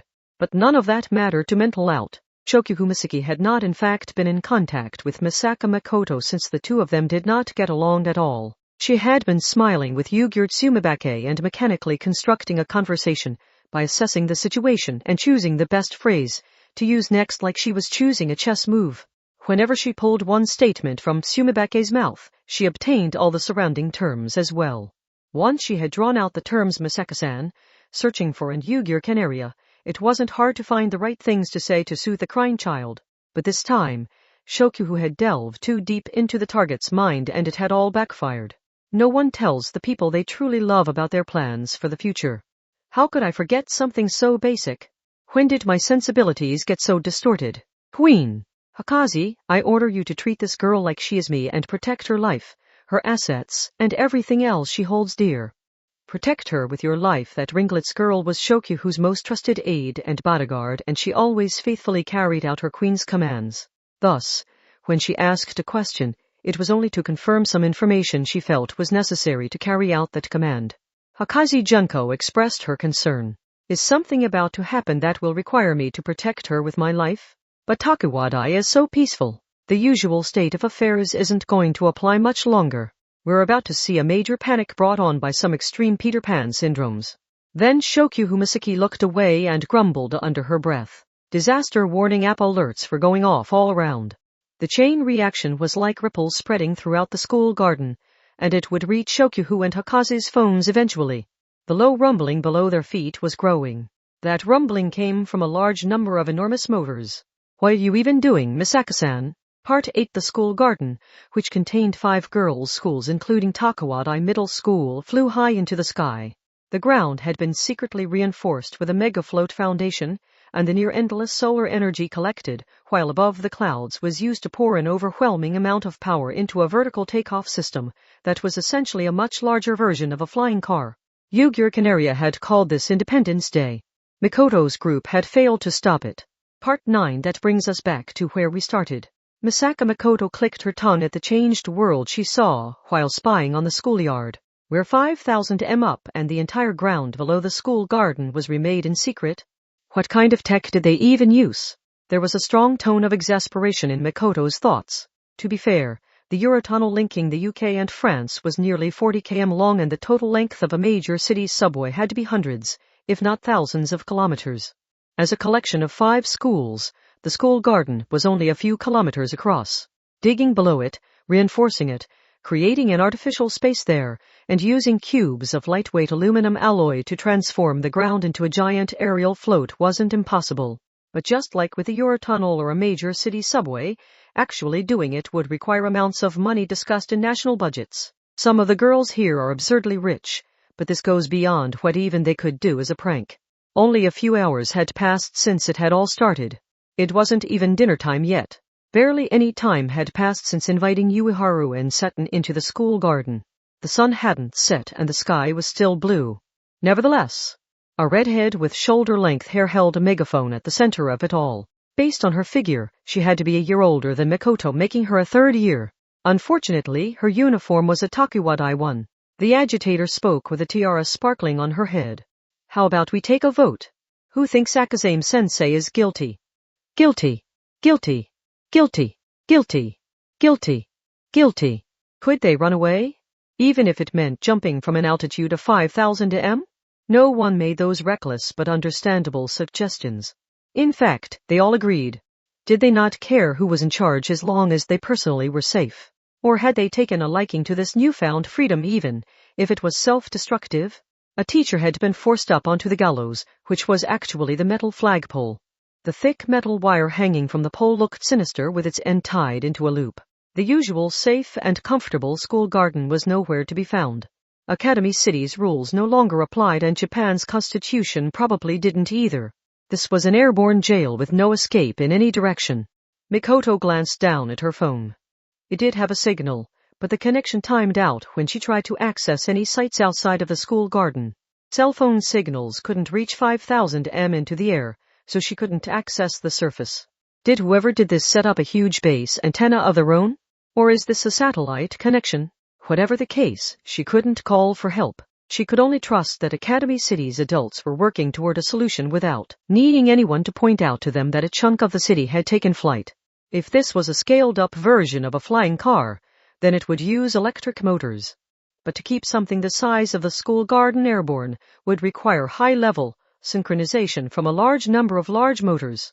If Makoto stopped them one by one with her power, the large flat structure could easily tilt and then crash down into the surface.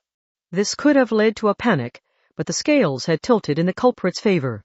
Once it was made clear they could live here and resume their ordinary life indefinitely here, most of the students would decide it was a problem, but not one they needed to risk their safety to solve right away. How did the water supply work after leaving the ground? Maybe they could move around at will and they would resupply by passing below rain clouds. Imagine a long line in front of a sweet shop. What if a lost child were crying right next to that line? Any one person from the line only needed to leave the line, kneel down, and help the child with a smile. But would anyone choose to be that one person? If they left the line, they lost their chance to buy the sweets they wanted. This was known as passive acceptance. And the culprit had provided another factor here as well. Active acceptance. All of Academy City's social problems were created by the adults. The agitator used her megaphone to speak to the crowd around her. This was the real reason everyone was so incensed. Why did they need to separate us out by level if all they want to do is mess with our brains to develop spur powers? Why do the researchers get to cover up all the horrific things they do in the name of protecting city secrets? Because this city is designed to benefit the adults. The growth of your students shouldn't be something you budget out. If they let us choose how far we take our own development, so much tragedy and frustration could be avoided. At the very least, we could accept whatever happened as the result of our own actions. So I say to you, Academy City needs no teachers. If this is truly meant to be a city of academia, it should be a city designed to promote learning. This small area, not even a full district, can act as a test case. Once we prove the effectiveness of this method, the rest of the city will follow. Our actions here will truly liberate Academy City. The agitator is the redhead from that debate. Canary-chan made it sound like a group, was behind it, so I bet the other school's debaters were in on it too. Solar power and flying cars. The ideas presented by the other debaters had been used in this as well, so it was best to assume the debaters from each of the 5 schools were the ones behind this. Independence. That bizarre suggestion may have been slipped into people's minds ahead of time, through the debate being played all across the school garden. If the supposed opponents were actually in cahoots, they could use their debate to guide the listeners' thoughts toward whatever conclusion they wanted. Unlike a speech, where one person spoke to the audience, a debate between 2 people did not let the audience construct their own ideas. The audience was only meant to decide which of the 2 viewpoints they agreed with. Even if both sides' ideas were crazy, the audience was forced to choose one or the other. And if both sides were supporting independence with different wordings, what would the audience end up choosing? I can't believe they're actually trying to hang someone over all those stupid school rules about underwear and deodorant. Too many people here don't know how to blow off steam, so their frustrations just build up until something lets it explode out like this. But it's more than that. Yes, they may have contained a bomb ready to blow, but most any ordinary person was the same. If anyone really was living a truly stress-free life, they were probably unintentionally causing untold amounts of stress for everyone around them. The current state of affairs required a spark to cause that powder keg to explode. What had done it? I doubt they would explode this readily even with all the small daily frustrations building up. Was it the pressure of suddenly finding themselves trapped up here? Was it the mental backlash of finding themselves freed of the city's rules? Or is the lower air pressure up here affecting their blood flow? No, it wasn't any of those. Misaka Makoto was focused on a specific person, and the technology she held. That megaphone is producing more than just sound. It depended on the wavelength, but electromagnetic waves were reflected by a lot of things. That included moisture. Even an invisible mist could have its location and thickness accurately measured from how it reflected those waves. A weather radar used that principle on a larger scale. Even simple moisture can make people feel sweaty and subconsciously make them irritable. Add specific chemicals into the mix and it would be even more effective. For example, an itching compound like a polypeptide or urushiol. If something physical had triggered this explosion, it was unlikely words alone could dissuade them now. But grabbing Shokyuhu by the collar and forcing her to use mental out was a fundamentally flawed idea. For example, what if Shokyuhu used her psychological power on someone under purely chemical general anesthesia? Would they break free of the effects of the halothane or nitrous oxide to get up and walk around on her command? It might be possible to let that arrogant queen smugly push out her oversized chest and solve this, but there was no guarantee. The sample size was too small. Well, this sucks. Mikoto hated that she still hadn't gotten the full story out of Ugir Canaria since she was too weak. What was the factory she had mentioned? Of course, running the school garden costs money. A very large sum of money. However, do we really need the teachers for that? In case you hadn't noticed, we have a fair amount of wealth ourselves. Some of us have started our own businesses instead of just using our parents' money. So again I ask you, do we really need the headmaster and director ordering us around to keep the school garden running? We do not. We already have enough money to look after ourselves. And we know how to make more money. So why compromise and bring the teachers' dirty money into the mix? That brings only corruption. Mikoto looked away for a moment and then sighed. Yeah, I don't think Shokyuhu can help here. Mikoto had been less interested in the #5 herself and more in Itakiwadai's largest clique, using its superior numbers to solve this, but it didn't look like they would be able to act right away. For one, Shokyuhu would have to protect everyone who idolized her and, even if she did have superior numbers, she would have a hard time protecting all of her people if it came to all-out war, so she wouldn't make that choice until she saw a real chance at victory. And even if her clique was the largest in Takuwadai, that proportion changed when looking at all 5 schools. In a conflict with everyone involved, the Shokyuhu clique would be the hunted minority. Would Shokyuhu and her clique choose to feign agreement with the agitator regardless of what they actually thought? She could even use mental out to guide her people's actions so they didn't let the truth slip. Playing the long game like that wasn't Mikoto's style, which may have been why she and Shokyuhu didn't get along. Which in turn meant it wasn't Shokyuhu's style to make the childish choice to immediately battle the harm before her eyes like Mikoto did. Of course they got irritated whenever they saw each other. Anyway, Mikoto looked back to the schoolyard. At this rate, that teacher was going to be execution #1. The students would place the wire around her neck, turn the crank, and hoist her corpse high like a flag to flap in the breeze. And most likely, once they actually executed someone, something deep inside the school garden would break and there would be no stopping them. Whether they woke from this dream or not, the students gathered here wouldn't be able to trust they were doing the right thing. And while having trouble breathing, Yugir Canaria had said she hadn't been able to stop it. She didn't need to feel responsible, but if anyone died from this, it would apply even more pressure to the already weakened girl, and to the little sister who had to see her older sister like that. Mikoto couldn't just sit idly by and watch. Chokyu had her way of doing things, but so did Mikoto. A strong crackle of electricity burst from her bangs as she made a decision only Takuwadai's ace could make. It's time to jump into the thick of things. Because preserving life matters more than anything else. Part 10 Few. The dorm manager, who ruled Takuwadai's outside dorm with an iron fist, removed the binoculars from her eyes. She sighed.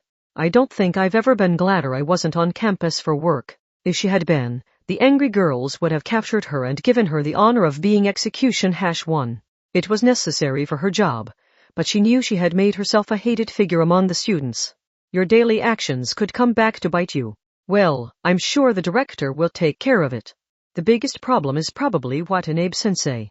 She holds something of a damsel in distress position despite her age, so I hope she hadn't been captured. Part 11. It all happened at once. Partially because waiting for the count of 3 would have been too slow to save Akazame-sensei. Misaka Makoto took control of a metal construction panel a few centimeters thick and bigger than a tatami mat. She magnetically threw it, caught the teacher standing on the gallows 70 m ahead, and launched her past the gathered crowd and outside Takuwadai's grounds. Of course we have a traitor. The agitator's voice exploded from the megaphone. We have a traitor among us. That traitor's name is Misaka Makoto. That level 5 is here to rescue the filthy teachers so she doesn't have to give up all the perks those problematic adults granted her. The girls all turned toward her with fully bloodshot eyes. Don't look at me like you're diehard fans and I interrupted your concert. Damn it. Ironically, another trait of these high society girls was a reluctance to be the odd one out no matter the situation. Mikoto wanted to ask them how they hoped to live a comfortable life when people were shouting guilty and pulling out the hanging wire. As soon as she ran out of the thicket, the artificial woods were blown away. She didn't have time to determine if it was fire, ice, wind, or rock that had done it. Hundreds of different powers flew her way and destroyed the very scenery. Fortunately, Mikoto didn't need to defeat everyone gathered around the makeshift gallows. In fact, everyone other than the agitator were merely schoolmates. Fighting her own side would be a waste of time. That means running away is my best bet. But will a magnetically powered dash really be enough to escape them? Bluish-white sparks scattered from her bangs before the many beams of light could reach her. Then she jumped 5 m straight up, planted her feet on the school wall, and leaped up to the roof. The attacks immediately ceased. They don't see a need to fix this right away, because they can still live their ordinary lives. That's how the passive acceptance works, so they won't want to destroy the school that plays a crucial role in those ordinary lives. Bingo! Are you sure about that? She didn't even have time to gasp. Her consciousness was rattled by a blow to the side of her head. A heavy weapon had hit her. If she had lost her magnetic control, it would have knocked her clean off the roof. There was someone up here with her. TCH. Why the surprise? The walls here aren't perfectly smooth. The contestants at the Climbing World Cup can scale a 15 m wall in just a bit over 5s. Plus, we can cheat with our powers. Mikoto chose to ignore what this girl said for now. The information might be useful, but she hadn't searched it out and verified it herself. Anything the enemy said without prompting was too risky to take at face value. She heard a heavy swishing sound. They were several meters apart, but that was no reason to relax. The enemy held the megaphone in one hand, while her other hand held a rod longer than a mop and twirled it like a baton. The end of that rod carried the deadly combination of an axe and a spear. A halberd? That attack should have taken off your head, but your last second step forward meant the shaft hit you instead of the blade. Well done, little girl. The agitator grinned and slammed the butt of the shaft against the roof. She looked to be the same age as Makoto or a year older. Her shoulder-length red hair was decorated by a tiara inlaid with jewels. A large chest pushed out her blazer uniform. Her face showed beautiful white skin, but the legs emerging from her short skirt were covered in thick leather. Rather than stockings or tights, these were probably riding breeches. Risenierie Sadie's Dieline, 3rd year. Takuwadai Middle School Debate Representative and Equestrian Combat Club Captain. I have more titles, but I needn't bore you with them, I hope. Mikoto decided the debate representative part could be safely ignored. Another part sounded much more important. Equestrian Combat Club? It's a minor club, so I'm not surprised you haven't heard of it. Was that why she wielded the halberd in one hand despite its great size? This wasn't ordinary spear technique. It was a martial art designed to provide as much power as possible while staying balanced and keeping one hand on the reins at all times. She held the megaphone in one hand and the halberd in the other. Risenierie smiled boldly while wielding both the pen and the sword. Why the caution? I am no threat to the great level 5 said to be Takuwadai's ace despite not joining any of our many clubs. You're awfully self-deprecating for how haughty you look. Don't you have any confidence in yourself? Shut up. Flat chest. You know those probably aren't growing anymore, don't you? Misaka Mikoto and Risenierie Sadie's Dieline clashed head-on. The agitator wasn't like the rest of the angry mob. If Mikoto defeated her, this would end. It might not end as soon as Risenierie was defeated since all 5 debate participants were probably working together, but it would still have a major impact on bringing Takuwadai back to normal. Thus, she didn't hesitate to produce an iron sand sword in her hand. That sword used its rapid vibration to slice through any substance like a chainsaw, and it could also change form at will. Its default form resembled a one-handed sword, but it could also stretch out more like a whip. However, my. The voice that reached Mikoto's eardrums carried pity. Is that blatantly self-taught style really enough to handle me? Orange sparks exploded out. But Risenierie's halberd remained intact. That weapon had a spear, an axe, and a sharp hook on the back of the X. The iron sand sword caught the thick axor. It sure looked like it had to Mikoto. But after the burst of sparks, it was Mikoto who staggered back. Her attack had been deflected. Wah! You rapidly vibrate the iron sand, so, much like a chainsaw, that sword gains its superb cutting edge by repeatedly cutting at the same spot with minuscule blades. The redhead smirked. That cutting edge can never reach my halberd if I deflect it in the instant of a single vibration, before the vibration wave can repeat. What's wrong, Academy City's #3? Did you think your weapon was so formidable it couldn't be countered? Yeah, right. That's like saying a running chainsaw won't hurt you if you poke your fingertip against it for just an instant. It's ridiculous. But the fact remained that her halberd had survived contact with the iron sand sword. In fact, Risenierie was swinging it toward Mikoto now. Now that Mikoto had failed to end the battle on her first move, it was Risenierie's turn. What kind of monster is she? How was my power as the #3 not working against her? Just as Mikoto tried to fall back, she felt a tug at her leg. Risenierie had lowered the halberd's tip, moved it past Mikoto's leg, caught the heel side of Mikoto's ankle with a hook, and yanked hard. Her weight seemed to vanish as she toppled backwards. She gave up on preparing for impact with a rooftop. Instead, she magnetically suspended herself in midair for a single second while she curled up, made a full vertical rotation, and pressed her feet against the roof again. She heard 3 swooshing sounds in that time. The halberd tore into the rooftop. If she had landed safely or hit the roof hard, the sharp tip would have destroyed her vitals.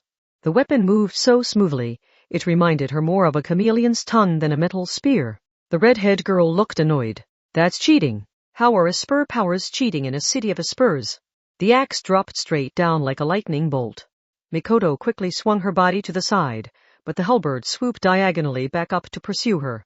If she hadn't doubled over and held down her fluttering skirt, the hook would have caught the cloth. So close. I was hoping to strip you naked. Of course, it wouldn't have been anything as harmless as that.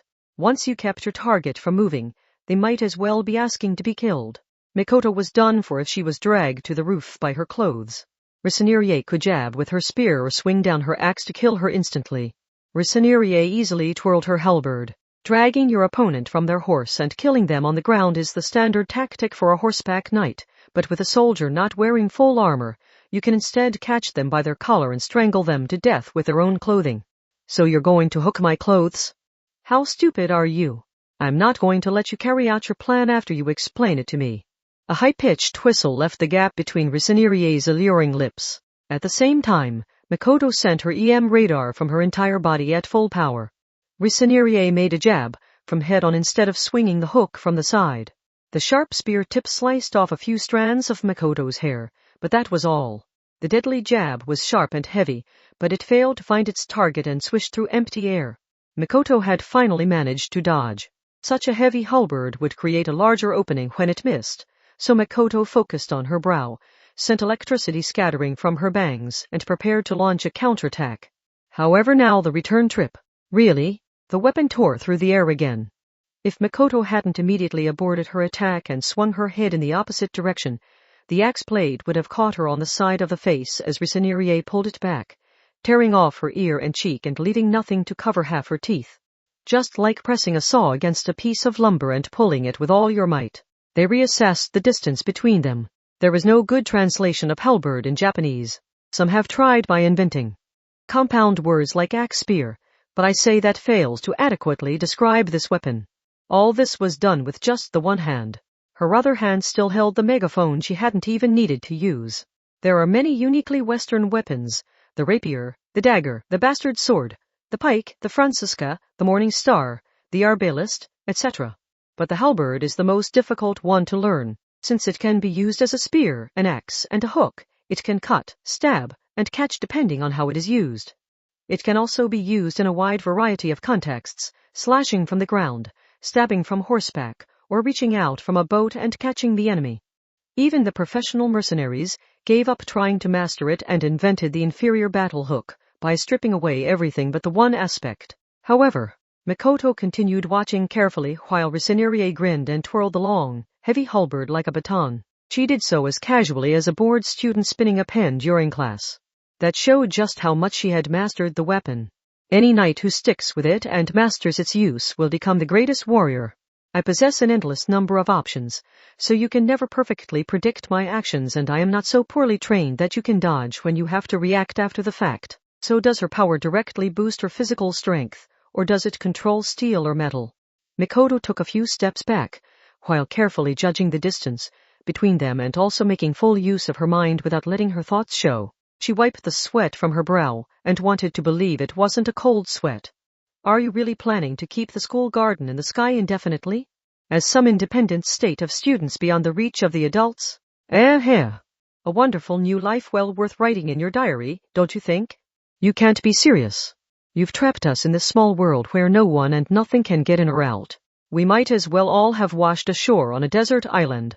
Everyone might be excited now like they just ran away from home, but they will feel the pressure soon enough. I won't say it's impossible for people to live without any connection to others, but an isolated life has far more inconveniences than the other way around.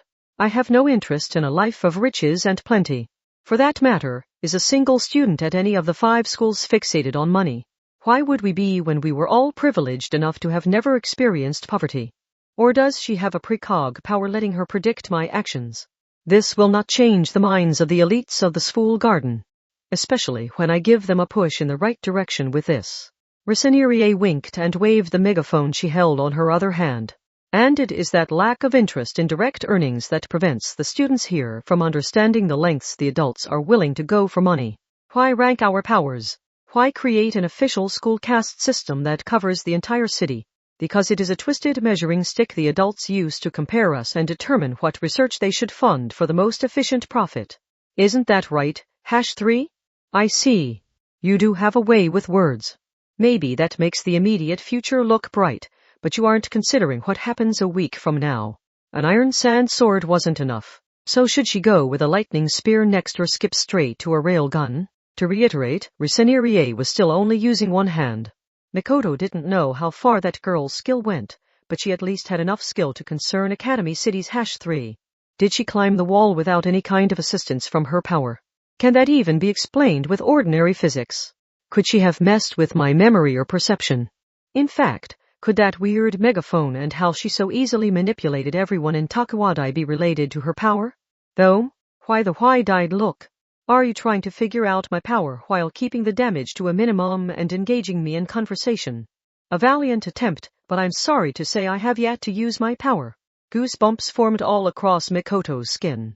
Was Risenerie really twirling that heavy halberd around with just one hand using simple martial arts and no support from her Esper power? Even though Makoto was just barely keeping up while relying heavily on her level 5 power. That did not bode well. The rules would change once Risinire Sadi's Dioline started fighting as an Asper. Mikoto had no way of preventing it. Now, that should be enough of a warm-up. Risinire licked her lips and squeezed her halberd tight. It's time to take this seriously. Misaka Mikoto was a level 5 known as the Railgun for her ability to launch an arcade coin at 3 times the speed of sound. That meant she could function at those speeds if she focused her mind. She was also sending weak microwaves from her upper body as a type of radar, so she would never overlook an incoming object. She had honed that skill to the point that she could accurately detect and shoot down each and every non-metallic shard sent flying when a bomb exploded. And yet, nevertheless, she had no idea how long she had been screaming. The fury of the blade was so intense she felt like the flow of time had stopped. She wasn't sure if it was the halberd, spear, axe, hook, thick shaft, or butt end that directly struck her. With a sound like a manual transmission car's shift lever operating, the red-head in a tiara came to a stop. Her right arm dangled limply at her side. Oops! I overdid it and dislocated my shoulder again. That's what I get for not loosening up the joint with some stretches first. But Mikoto could not strike back. She had failed to block the fierce attack, so she had been bloodily pushed over the edge of the roof. She now scattered red as she fell toward the courtyard rather than the schoolyard. You've taken this prank too far, rich girl. Rich girl? I am not like the rest of you, calmly replied Risinire, roughly forcing her shoulder back into the socket with her other hand. I am Risinire Sadi's Dioline, Empress of the Dioline Empire in Eastern Europe. I wield a different sort of power than you children, who hide behind your parents' backs and show off the silly allowances they give you. Takuwadai's students came from all sorts of backgrounds. Some came from well-established families with a long history, and others were set to take over as president of their parents' massive corporation. There had even been rumors of an actual princess transferring in. So was that tiara not something she had donned after the completion of her twisted coup? Maybe it was a national treasure and maybe it was a royal tradition, but she had a reason worth earning an exception to Takuwadai's dress code. The setup for this plan had required the kind of money discussed in national budgets. The identity of the enemy had been staring Mikoto in the face all along. She had been wrong to dismiss the possibility over a simple surely not. I can't believe this girl. But that was as far as Mikoto got. Gravity grabbed at her body and she started plummeting straight down. She really might have died there, if she hadn't just barely managed to hang on to consciousness and magnetically pulled herself toward the school's wall as she fell. Gah! The difficulty breathing and the dizziness were worse than the pain. She checked her injuries and tied a handkerchief around her leg. I don't need to settle this right away. I achieved my goal when I rescued Akazame-sensei from being hanged. I need to make myself scarce. She's over here, over him. The agitator's amplified voice shouted from the rooftop overhead. Risinire didn't seem interested in jumping down and pursuing Mikoto herself. The halberd was not her only weapon. The megaphone in her other hand said more. The traitor Misaka Mikoto has fallen into the courtyard. If you believe in independence, then lend us a hand by killing him. Unnatural stars twinkled in the blue sky. No, those were spur powers dropping back down after being launched up like arrows from the schoolyard. This threat was one of pure numbers. Mikoto had no choice but to turn tail and run. Damn, did you think the threat had passed because you rescued one measly teacher? The dirt was torn up and launched higher than Mikoto's head. A mocking voice called out from the roof behind her. All I need to do is catch someone else and place them on the gallows. It does not matter to me who we kill first. Ahaha. Do you have any idea how many teachers there are in the school garden as a whole? And at 5,000 m up, they can only run so far. We have you outnumbered, so we will hunt them down eventually. With no avenue of escape, we will seek out every last teacher. So do you really think you can save them all, Misaka Mikoto? This sucks. She really understands how to lay on the pressure and tighten the screws. Part 12. Atop Takuwadai Middle School's roof, the Empress with shoulder-length red hair, white skin, riding breeches below her uniform skirt, and a tiara on her head looked upon the world below her. Misaka Mikoto was gone, but it seemed unlikely the girl would attempt a freefall from an altitude of 5,000 m without any kind of preparation. Empress. Risinire had not called for them, but 4 people had appeared on the roof with her. They stayed close enough to protect her from anything without ever obstructing her view. Her attorney, Taugio Ki. Her maid, Renka Effelty. Her accountant, Sanki Ai. Her chef, Shitetsuzumi Yashiko. Including Empress Risanerie herself, they were the debate representatives from the 5 schools. They had originally been ordinary girls from the school garden. Maybe she had wanted to fight back against her retainers back in the empire, but she had ended up with her own servants here. Taugio Ki, the attorney in a fancy suit, respectfully bowed her head and asked a question. As a defense attorney, she used debate as a weapon just as well as the Empress. What should we do now? Let's see. Taugio may have hoped Risanerie would order them to chase after Mikoto. But now was not the time to release the hounds. Spending too much on this problem would only weigh us down. Risanerie held something about the size of a grape between her fingers.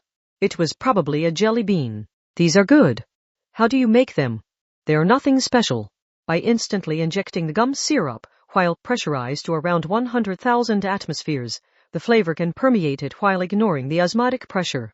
The chef's murmured response made the maid, Renka Effelty, sigh. She didn't like how Shitetsuzumi Yashiko's artisanal spirit meant she had to verbally explain each dish after it was eaten, even though they were technically from their school's respective debate teams. But their individual tastes were irrelevant as long as they could put a smile on their empress's face. If she insists on running, we can use that to our advantage. Identify any students in your schools that look obedient but you doubt really are. Ask them to pursue Misaka Mikoto, and if they show any reluctance, send them to be executed as traitors. That should make a decent loyalty test. Do you have anyone in mind within Takuwadai? Asked attorney Taugio Ki. Risanerie did not hesitate to respond. I think I will start with Shokyu Misaki and her clique, and then add a few more after them. What a shame. They would make powerful allies, said accountant Sanki Ai, who only ever viewed things numerically. Fool. You mustn't hesitate if you want to avoid being killed in your sleep. Just as Risanerie seized Eyeline responded, something sprinkled from her hand. That was all that remained of her seemingly indestructible halberd. Its powerful silhouette was nowhere to be found. Only the red rust powder scattering in the wind. What a pain. I thought stainless steel wasn't supposed to rust. It's the same story with steel, aluminum, and bronze. I really wish I had a more permanent partner by now. It is resistant to rust, not immune to it. And that is how your power works, so you just need to accept it. True, sighed Risanerie, scratching her head with one hand, realizing she still had rust powder in that hand, and drooping her shoulders. Maid Renka Effelty quickly pulled out a towel. Empress, if you want a metal that won't rust, why not create a pure gold halberd next? Why would I create a weapon out of such a soft metal? Besides, it would be meaningless that way. Risanerie rejected the idea, and then looked to the courtyard again. She had lost her halberd, but she was not empty-handed. Her other hand held the megaphone with a trigger power switch. That device was designed to secretly send out a fine mist containing an itching component along with its highly directional noise. She was not above using tricks. Charisma was just one weapon in a true monarch's arsenal. No one could run an entire nation with nothing but talent and luck. The halberd is not my only weapon, Misaka Mikoto. You might be in a more difficult situation than me. Part 13. Mikoto had escaped Takuwadai's grounds, but she couldn't relax yet. Damn. I really wish I had some of that Judgment Hemostag cream. She viewed her various injuries and clicked her tongue. Tying cloths around the wounds to stanch the bleeding wouldn't be enough. But she couldn't rely on the others either. She wasn't acting alone this time. She had to think about Shirai, Yuharu, Sutton, and Yugir Canaria, who they had only just rescued from deep underground. If she fled straight back to them, someone could tail her back to the hideout. The school garden was functioning surprisingly well. The buildings hadn't collapsed and the windows hadn't shattered. The underground infrastructure for electricity, gas, and water had to have been cut off, but the modifications to the ground must have accounted for that. Mikoto glanced up at the solar panels on top of a nearby traffic light and building roof. I see. So they're using solar for electricity. They might move below rain clouds for water, but what about gas? We might last a while with the big propane tanks found out behind restaurants. But one thing was hopelessly insufficient: people. The Western-style stone-paved streets were empty. Assuming Risanerie hadn't been bluffing, then it was primarily the teachers being rounded up for execution. But with a mob of high-level aspirers roaming in search of victims, the other adults weren't going to be manning the registers right now. Besides, Ricinierie's group had no real reason to faithfully stay true to their word. It could all fall apart on a whim at any time. But where did the adults disappear to? And what about the kids here for entrance exams? Well, they might not be willing to tell me since I would look like any other student to them. Since the school garden only accepted high-level aspers, it was possible the teachers had secret shelters built into the schools. There had to still be a fair number of anti-skill officers here too, but they had to worry about ammunition and fuel in a way aspers didn't. Without backup, it was unlikely they could suppress an angry mob of more than 1,000 high-level aspers from the 5 schools. Mikoto's shoulders shook. Footsteps sounded awfully loud with the street so empty. She used magnetism to jump up to the roof of a stone building. Someone was running along the road below. And whoa! Where are you, Misaka-san? Where are you, Misaka-san? Whoa! Yikes! It's Kangu-san. I have nothing against her and I know she's not a bad person, but she really needs to be less impressionable. She has a real knack for tearing down all the goodwill she's spent so much time and energy building up. Mikoto facepalmed at the Japanese-style black-haired girl's behavior. Kangdu Mitsuko's arrow hand let her create air rejection points on any object she touched, so she could be a lot of trouble if she played her cards right. She could apparently launch a broadcast tower into the stratosphere, so she had Mikoto's Railgun beat when it came to simple attack range. Since the school garden was currently an isolated space located high in the sky, Kangdu could start wearing her down with projectile attacks, and finally knock her over the edge into the 5,000 m abyss of the sky. On the other hand, Kangu's power was limited to that side of things. She could not cheat and locate her target using precognition or clairvoyance, so she wasn't a threat as long as Mikoto hid from her. The bigger problem was an asper who can cheat like that. Hee hee. I heard that. Misaka-sama. Damn. Hearing a voice in her head, Mikoto spun around and saw a bob-cut girl smiling and waving from the building across the road Kangu had run down. That was Kobayashi Satori of the Shokyuhu clique. Wasn't she a telepath who gained a general sense of where someone she was connected to was located? But I'm pretty sure Kobayashi-san's power has a range limit, and she can't move very fast. I can lose her if I move to a building 2 or 3 streets down. Perhaps, but I can hear every word you think while connected to you.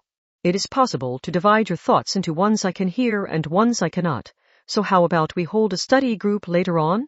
Also, I may not be much of a fighter myself, but that is why I generally provide communication support for our vanguard. Crash? The entire stone building shook below Mikoto. Wait a second. The wireless fire alarm should have warned Mikoto if the only door onto the roof had opened, but she hadn't sensed anything. Then how had that crash come from the very center of the roof? The building was surrounded by wide roads, and the rooftop itself was a 40 m square. So where had that crash jumped from and how had it landed there? Oh. Mikoto hesitantly turned around again. In the center of the square roof, a girl with gorgeous ringlets was crouched on one knee, presumably the pose she had landed in. Electricity crackled through her hair, but it was being used in a very different way from Mikoto's.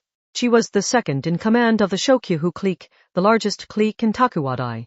She fully specialized in physical combat. She acted as her queen's bodyguard, and she probably worked to defeat that queen's enemies as well. This is really bad. Hakazi-san. I do apologize, Misaka-sama. She wasn't even smiling. She was unarmed, but that was no reason to let your guard down. Her rampage dress used weak electrical signals to push her muscles past their limits, so that extreme grappler could fold up a black bulletproof car with her bare hands. And she had to be well aware of how destructive she could be. Kobayashi Satori had already completed her job. She had only needed to accurately guide Hakazi Junko to Misaka Mikoto's coordinates.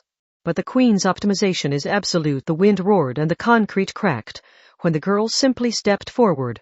Mikoto scattered some bright electricity to dazzle Hakazi, but she also jumped from the edge of the roof. She gained nothing by getting into an extended battle with that monster. And her recent experience with that halberd had taught her she had trouble with martial artists. If Hakazi caught her, it was all over. That monster left even the #3 railgun thinking that, at least I can move through the air more freely than her. I just have to move to another building's wall or rooftop to put some distance between he. That laughter was close. How was it so close? Mikoto was using magnetism to leap to the building across the street 30 m below, but the laughter sounded an awful lot like it came from right by her ear. Are you serious? You can do that with leg strength alone. Yes, I am very serious. With a loud crash, Akaze's fist dropped straight down, altering Mikoto's trajectory and sending her hurtling toward the temporary ground like an artillery shell. And that was after Mikoto magnetically tore a sign from a building wall and used it as a shield. A direct hit may have literally caused her body to explode. Magnetism was a wonderful thing. She could still move thanks to decelerating herself with that. Eek! What is with this post-apocalyptic genocide dimension? I'm never making myself visible again. I'm staying in the safety of my own personal flower garden. Mikoto heard a voice coming from seemingly empty air. The Shokyuhu clique seemed to have its own issues, but Mikoto couldn't focus on that at the moment. Don't worry. If you want to run away, then get to it. I won't attack unless you attack me first. BFF. Turning invisible is the only thing I have going for me, and your microwave radar can see right through it. Mikoto heard the dull sound of scraping concrete from up above. Electricity crackled from her bangs. She maybe could have intercepted Akaze with a lightning spear if the girl had dropped straight down, but Akaze instead kicked off multiple walls to bounce around like a pinball and take an unpredictable route down. Rolling out of the way was the most Mikoto could manage. Damn, she uses hers different, but she is an electric spur. So can she predict my actions by sensing the faint magnetic and EM fluctuations? Mikoto could not sense when Akaze switched her power on and off. Maybe it was a natural talent on Hakaze's part, or maybe Shokyu, who had demanded she develop a few trump cards for use in a fight against Mikoto. Knowing Shokyuhu Misaki, probably the latter. Where was the scheming fox anyway? Akaze-san. Is it all possible we could have a civil discussion over tea instead? I am sorry. It pains me to say this, but the Queen has decided to see how this plays out and has ordered us to play along with the bizarre things going on. So the clique has been tasked with capturing you to earn the trust of the independents led by Risenuri-sama. If you feel bad, could you maybe not attack quite so fiercely? If those had hit me, I would have died. My lack of hesitation likely comes from the optimization the Queen provided to lessen the psychological burden from the fear of death and the pressure brought on by the current situation. Oh, how strange. I have this unusual fluttering in my chest and it seems I'm dying to fight you. What has come over me? Oh, dear. Oh my. Pant. Ah, I so want to surpass my limits as a person by dancing the dance of death with you. I can't seem to help myself. Why would you do this to me now? Shokyuhu Yushifuux. Part 14. That extreme battle was shaking the ground and blasting the air. While everyone was focused on that and directing their main fighting force there, Shokyuhu Misaki walked down the European street unharassed. She was still leading the 12-year-old girl by the hand, but the girl had a blank look in her eyes and her mind had been altered, so she did nothing more than obediently walk in the direction she was led by the hand. Everyone seems to be overlooking it because of how chilly it is, but the UV rays are strong up here, far worse even than on Mount Fuji, so I'm glad I secured some suntan lotion as my top priority. Her mental out was practically a cheat code when it came to other people, but it left her extremely vulnerable to non-human enemies like machines and military dogs. In that sense it was lucky the school gardens, security cameras were vulnerable to the changing temperature and pressure at an altitude of 5,000 m. However, she hadn't confirmed that every single security camera on the streets had malfunctioned. Whenever she spotted a camera, she had to observe it from a distance and confirm its lens wasn't adjusting its focus before she could keep going. And while traveling carefully through the school garden like that, I see. So this is where you were hiding. The food trucks that were everywhere on event days would function as sheltered hideouts without including any of the security cameras linked to the school garden's security servers. They would normally have a drive recorder in the front and back, but those would have been removed to meet the school garden's demands for any vehicle entering from outside. In other words, Risenuri's group could not see inside. Shirai Kuroko pulled a metal dart from her thigh belt while holding her breath inside, but she poked her head above the counter on the side when she realized who it was. Shokyuhu Misaki. Does this mean they found us? Shirai-san.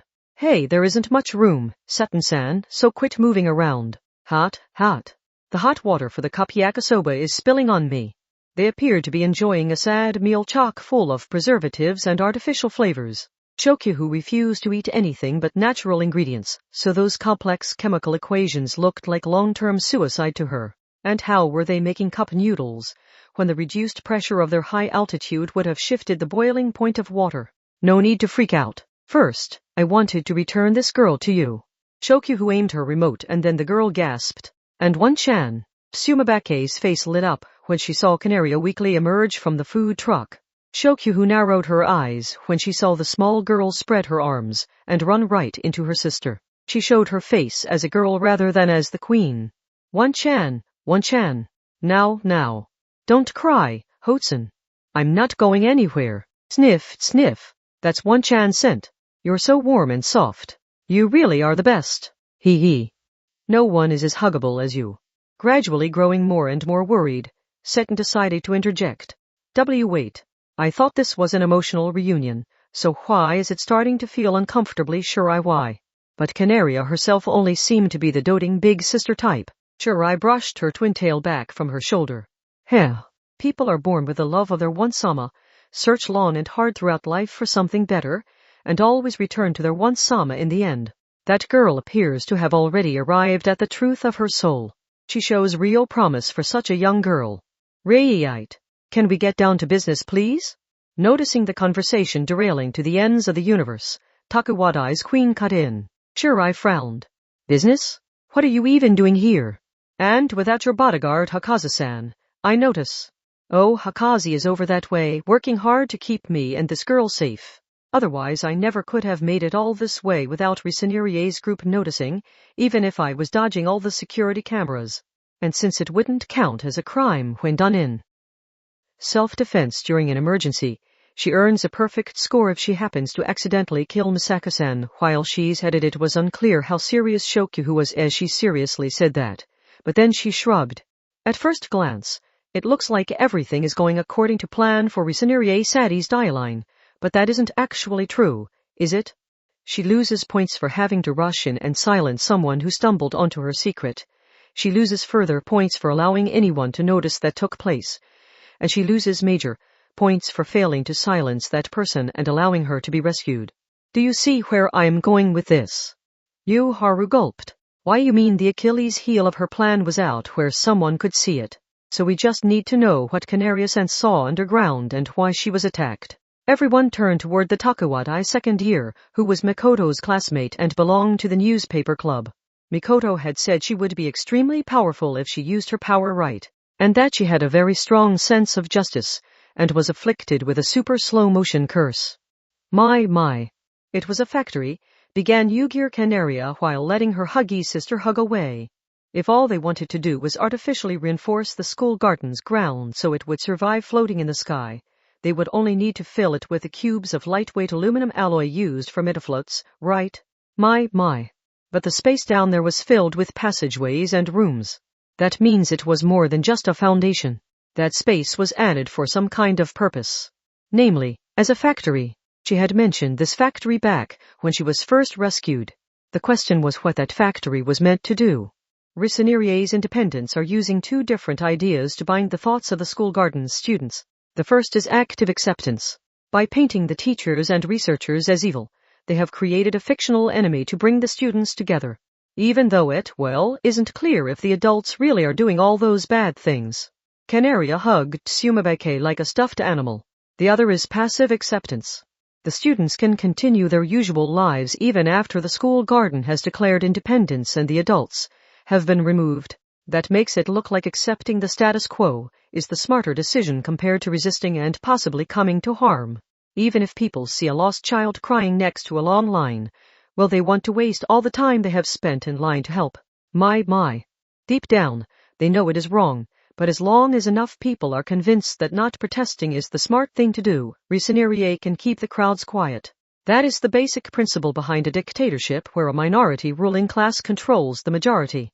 Some might wonder why a middle schooler could discuss the basic principle behind such a dangerous world, but there was a simple answer. Takuwadai also taught about dictatorships and how to psychologically control people. Anyone who opposed the executions would be treated like they were wicked people agreeing with the many incidents where the scientists had caused so much harm and had it all covered up by the city's leaders, so the majority would decide it was smarter to keep any more extreme opinions to themselves. They would show neither agreement nor disagreement with what was happening, but in the end, that was the same as letting it happen. Quite the dictatorship we've got here, said Shokyuhu. It sounds silly, but it's effective. She has done her homework on human psychology. Are you kidding me? How is this living their usual lives? If they really do execute someone as a group, then they will all be guilty of murder, which is exactly why the people who provided support at any stage along the way need to protect the dictatorship that protects them from any law or international treaty they might have broken. They won't be able to take a step outside of these narrow borders without getting arrested.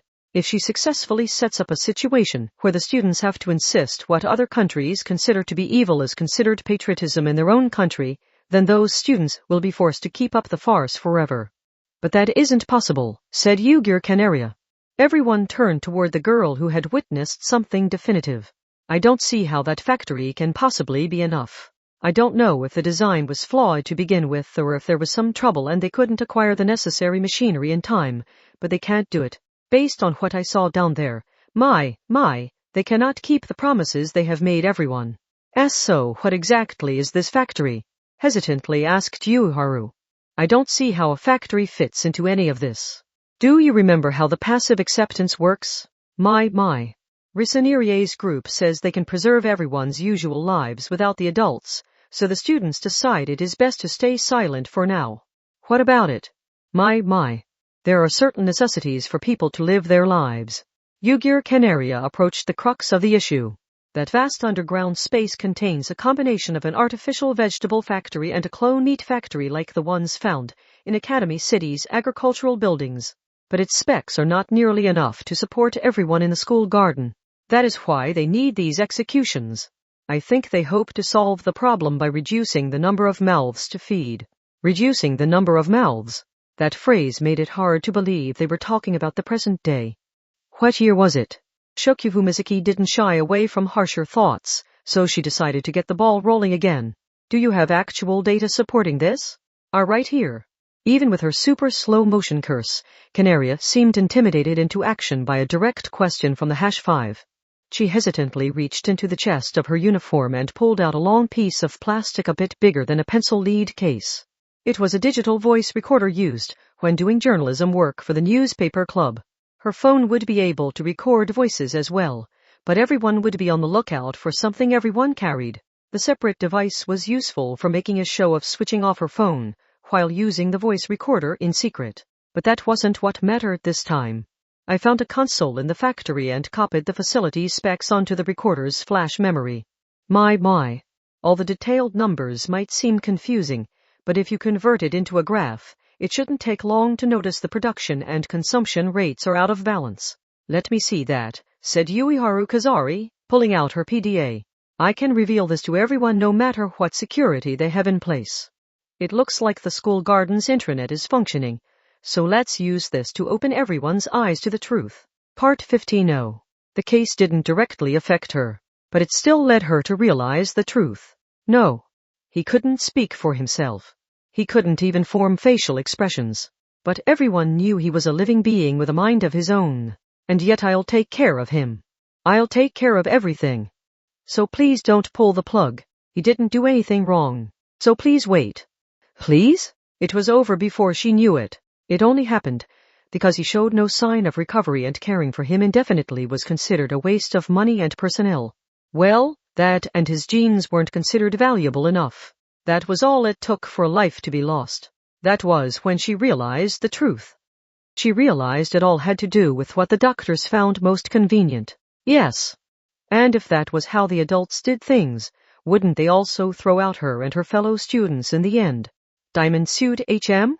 Hearing a splashing sound, the red-headed empress blinked drowsily and pulled her face back out of the bathwater. Oops. I feel asleep in the bath. She must have been even more exhausted than she had thought. Or maybe the thinner oxygen and stronger UV rays of the 5,000 m altitude were getting to her. Maybe she should have expected this exhaustion when the plan had run into a series of snags before it even got off the ground. She had taken a bath to help refresh herself, but it had only sapped her of more strength. She languidly pulled herself out of the tub and walked to the dressing room, where she lazily dried off and dressed in a new set of clothes. You fools! The blouse still smells of starch. She wore a takiwadai winter uniform with riding breeches below the skirt. She already had a new halberd ready. Based on the feel and the heft, it appeared to be a titanium alloy, but not even that would last 10 minutes if she went all out. That weapon symbolized her position in the equestrian combat club. She twirled it like a baton and rested it on her shoulder before placing the tiara on her wet hair, leaving the shower room's dressing room, and walking down the school hallway. She spotted her attorney in a fancy suit. "Where is Misaka Makoto? I heard she was battling the Shokyuhu clique after we sent them after her as a loyalty test. But what became of that? That's the thing. If that hasn't flushed her out like we wanted, then use a hostage. Capture some teacher or another and prepare her for execution. Announce the time of the execution over the speakers, and Misaka Makoto is sure to show up to stop it." "It isn't that." The attorney sounded unusually flustered. "She appears to be headed this way. Misaka Makoto and the Shokyuhu clique are still fighting, while constantly on the move. But they appear to be charging toward Takiwadai to drag us into their fight as well." Part 16. Makoto needed to settle things with Risanerie no matter what. Unfortunately, that agitator was an empress, who controlled the elites from all 5 school garden schools. With that much security, sneaking in and catching her unawares would be nigh impossible. At the same time, the Shokyuhu clique needed to attack Makoto and send her to be executed in order to escape suspicion. If that fight continued much longer, Makoto felt like she would have exhausted herself before even reaching Risanerie. But there was a loophole there.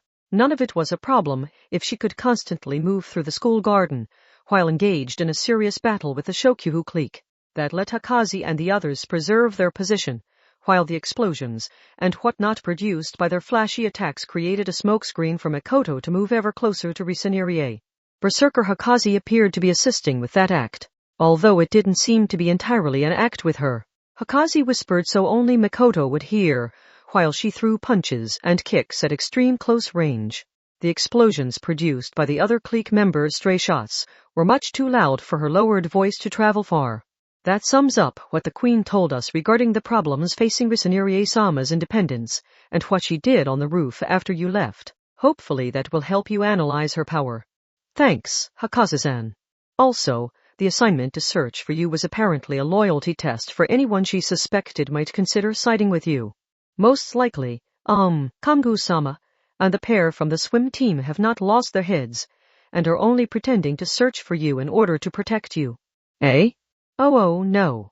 Kamgu-san does get fired up easily, but she never crosses that line, does. Gee, I thought she was acting weird. I need to apologize for ever suspecting her later on. Also, she said her arrow hand has no cap on how many ejection points it can produce. So if she can move to the underside of the school garden and place 1,000 or 10,000 points there, you can electrically destroy the synchronized grid of coaxial rotors, while she uses arrow hand to slow the school garden's descent enough for a safe landing. The daughter of Kangoo Airlines used her expertise in all things aerial to come up with a better plan than anyone else. I really need to apologize. It was becoming pretty obvious they were only making bright flashes of light and loud booms while moving as a group, so the elites who really did agree with Risanerie's group were starting to notice and take action. But once they got close, it wasn't hard to deal with them. Mikoto would zap them with a high-voltage current, or Hakazi and the rest of the Shokyuhu clique would hit them with a stray fireball, ultrasonic wave, or whatever else. This was of course a major gamble for the Shokyuhu clique. If this ended quickly, everything would work out, but if not, and they could no longer explain their actions, they would find themselves cornered. But they had chosen to trust in Makoto's ability as an individual fighter. Risanerie used a halberd and a megaphone. If Makoto could prevent her from using the weapon that gave her control over the group, the tides would turn. Now, hurry. I believe Risanerie-sama is using Takiwadai as her base. Thanks, Hakaze-san. And the rest of you too. I'll treat all of you but Shokyuhu to something later. Mikoto entered the Takiwadai campus with those parting words, but the ringlets girl looked displeased. She looked like someone had seriously suggested they order their katsu curry without the cutlet, the sauce, the vegetables, or the rice. Mikoto heard a dull swishing sound from the center of the schoolyard expertly tended by the school gardener. That was the sound of a halberd slicing through the air. So you came. It turns out Canary-chan tracked down the truth. You really screwed up not killing her. The school garden doesn't have enough food to be self-sufficient, does it? I only heard a bit about it when I rescued her, but this little world of yours is about to learn all about the truth she discovered underground. since we have a hacker even more skilled than me on our side. So what? Risenerie didn't even hesitate. Makoto frowned for a moment. This didn't seem to be an act. Was she planning to establish a reign of terror to rule over the people by force if necessary? What choice did I have? Her microdyne can kill all the microbes living in symbiosis with us, so it is the deadliest single attack to use against us humans. You can't even approach her safely without a full-body hazmat suit on. She couldn't actually reach the factory's products from that section, so the cleverest plan should have been to weaken her from a distance and then shut the exit so she starved down there. Thanks. If you had said you couldn't bring yourself to kill her, I would have lost the will to go all out against you. Now I won't have any qualms about finishing this. Keep in mind I am the tyrant who tried to slaughter all of the teachers to achieve my goals, even the ones I have never met. Misaka Makoto and Risenerie Sadi's dialine clashed without a second's hesitation. Part 17 Takiwadai Middle School's schoolyard was not the only battlefield. Nowhere was safe across the school garden isolated at an altitude of 5,000 m. For example, the main road lined with so many food trucks. PCH. Why are there so many of them? Shokyu Misaki clicked her tongue, while twirling a TV remote in her hand. The dull metallic clangs came from the people surrounding the food truck she was hiding in. An attorney, a maid, an accountant, a chef. Did they not bring a crowd, because the Shokyu clique was keeping everyone else busy despite being outnumbered? Or had they not wanted to bring the ordinary students until the secret data had been thoroughly erased? Boy, do I hope Misaka-san reveal the plan early because she let that battle dimension she lives in get to her head. Like telling Risenerie that Canaria-san has solid evidence so that we have a hacker. Personally, I think the problem is how you led these dangerous people straight to us. Protested Shirai. There was no time to determine the truth of the matter. Their top priority was to defend Ueharu Kazari during the countdown until the factory's contradiction was publicly revealed. They also wanted to prevent any harm coming to Yugir Kanari and Tsumabake. Chokyu kissed the tip of her remote and winked at the Twin-Tails girl standing alongside her. Care to name our targets? You will only complicate matters, so stay put until I am done. Shirai Kuroko silently vanished. Based on her movements, she seemed to have her sights on the maid or the chef. Takiwadai's queen sighed. Oh? She doesn't even consider relying on the #5 power here? Does that come from her pride as a judgment member? She really is wasted on Misaka-san. That said, she didn't want to sit idly by while that girl got beaten up for that. She was through watching on as justice lovers came to harm. I can FF fight too. I mean it. Just, hand me a bat and I'm unstoppable. You can be the hacker's last line of defense. So you're staying here. Shokyu used mental out to silence the girl who nearly charged right at the enemy before anyone had even seen their powers. Shokyu would never again let an overzealous level 0 come to harm on her watch. Now then, muttered Shokyu Misaki as she turned back around. She heard the scrape of a shoe's sole against the pavement. It came from the attorney. It is a pleasure to make your acquaintance, #5. Yeah. Cut the pre-battle formalities. Sensing a lengthy introduction coming, Shokyu Misaki cut her off with an annoyed wave of her hand. That girl shamelessly thought she could outdo Academy City's #5 with words. Only someone whose actions were unswayed by words and numbers could manage that. You were careless to face me directly. She removed the kissed remote from her lips. And she aimed it. For better or for worse, you have a human mind. Aimed it dead ahead. And that's all I need for checkmate. She was #5 of Academy City's 7 level 5s. Do not underestimate mental out. Part 18 this time, Risenerie was not messing around. Misaka Makoto was nothing but trouble for her.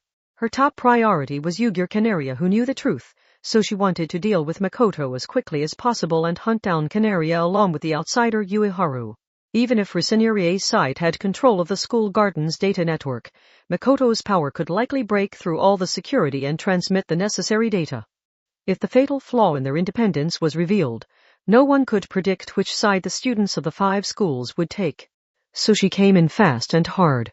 It was like a silver gale.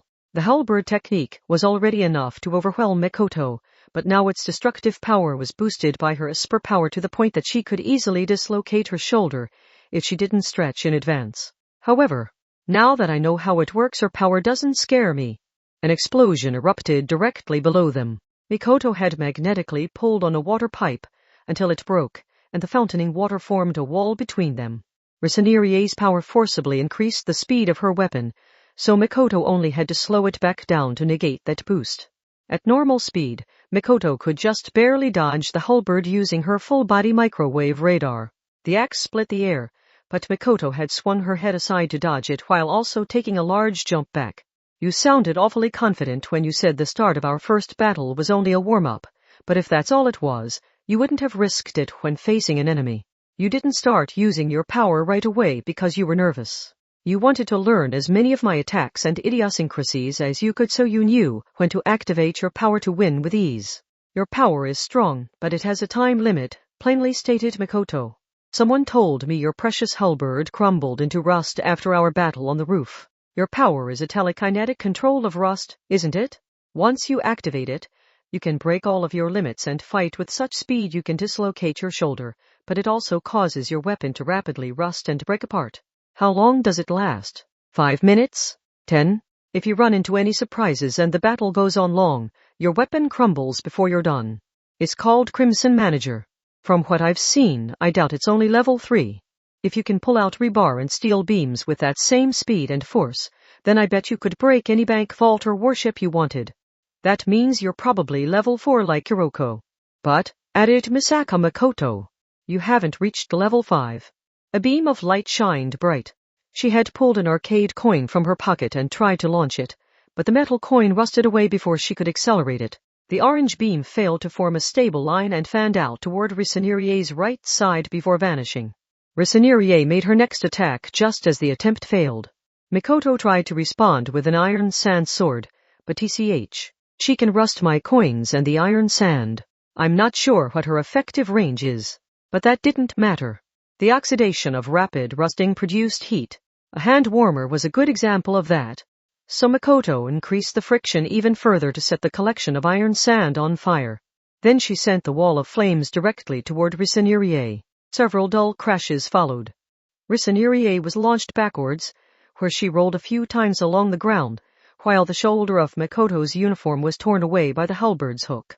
A few centimeters higher, and it would have torn off her ear. Risanirie still hadn't let go of the halberd. That insistence must have left her, with a few shallow cuts from her own blade as she rolled.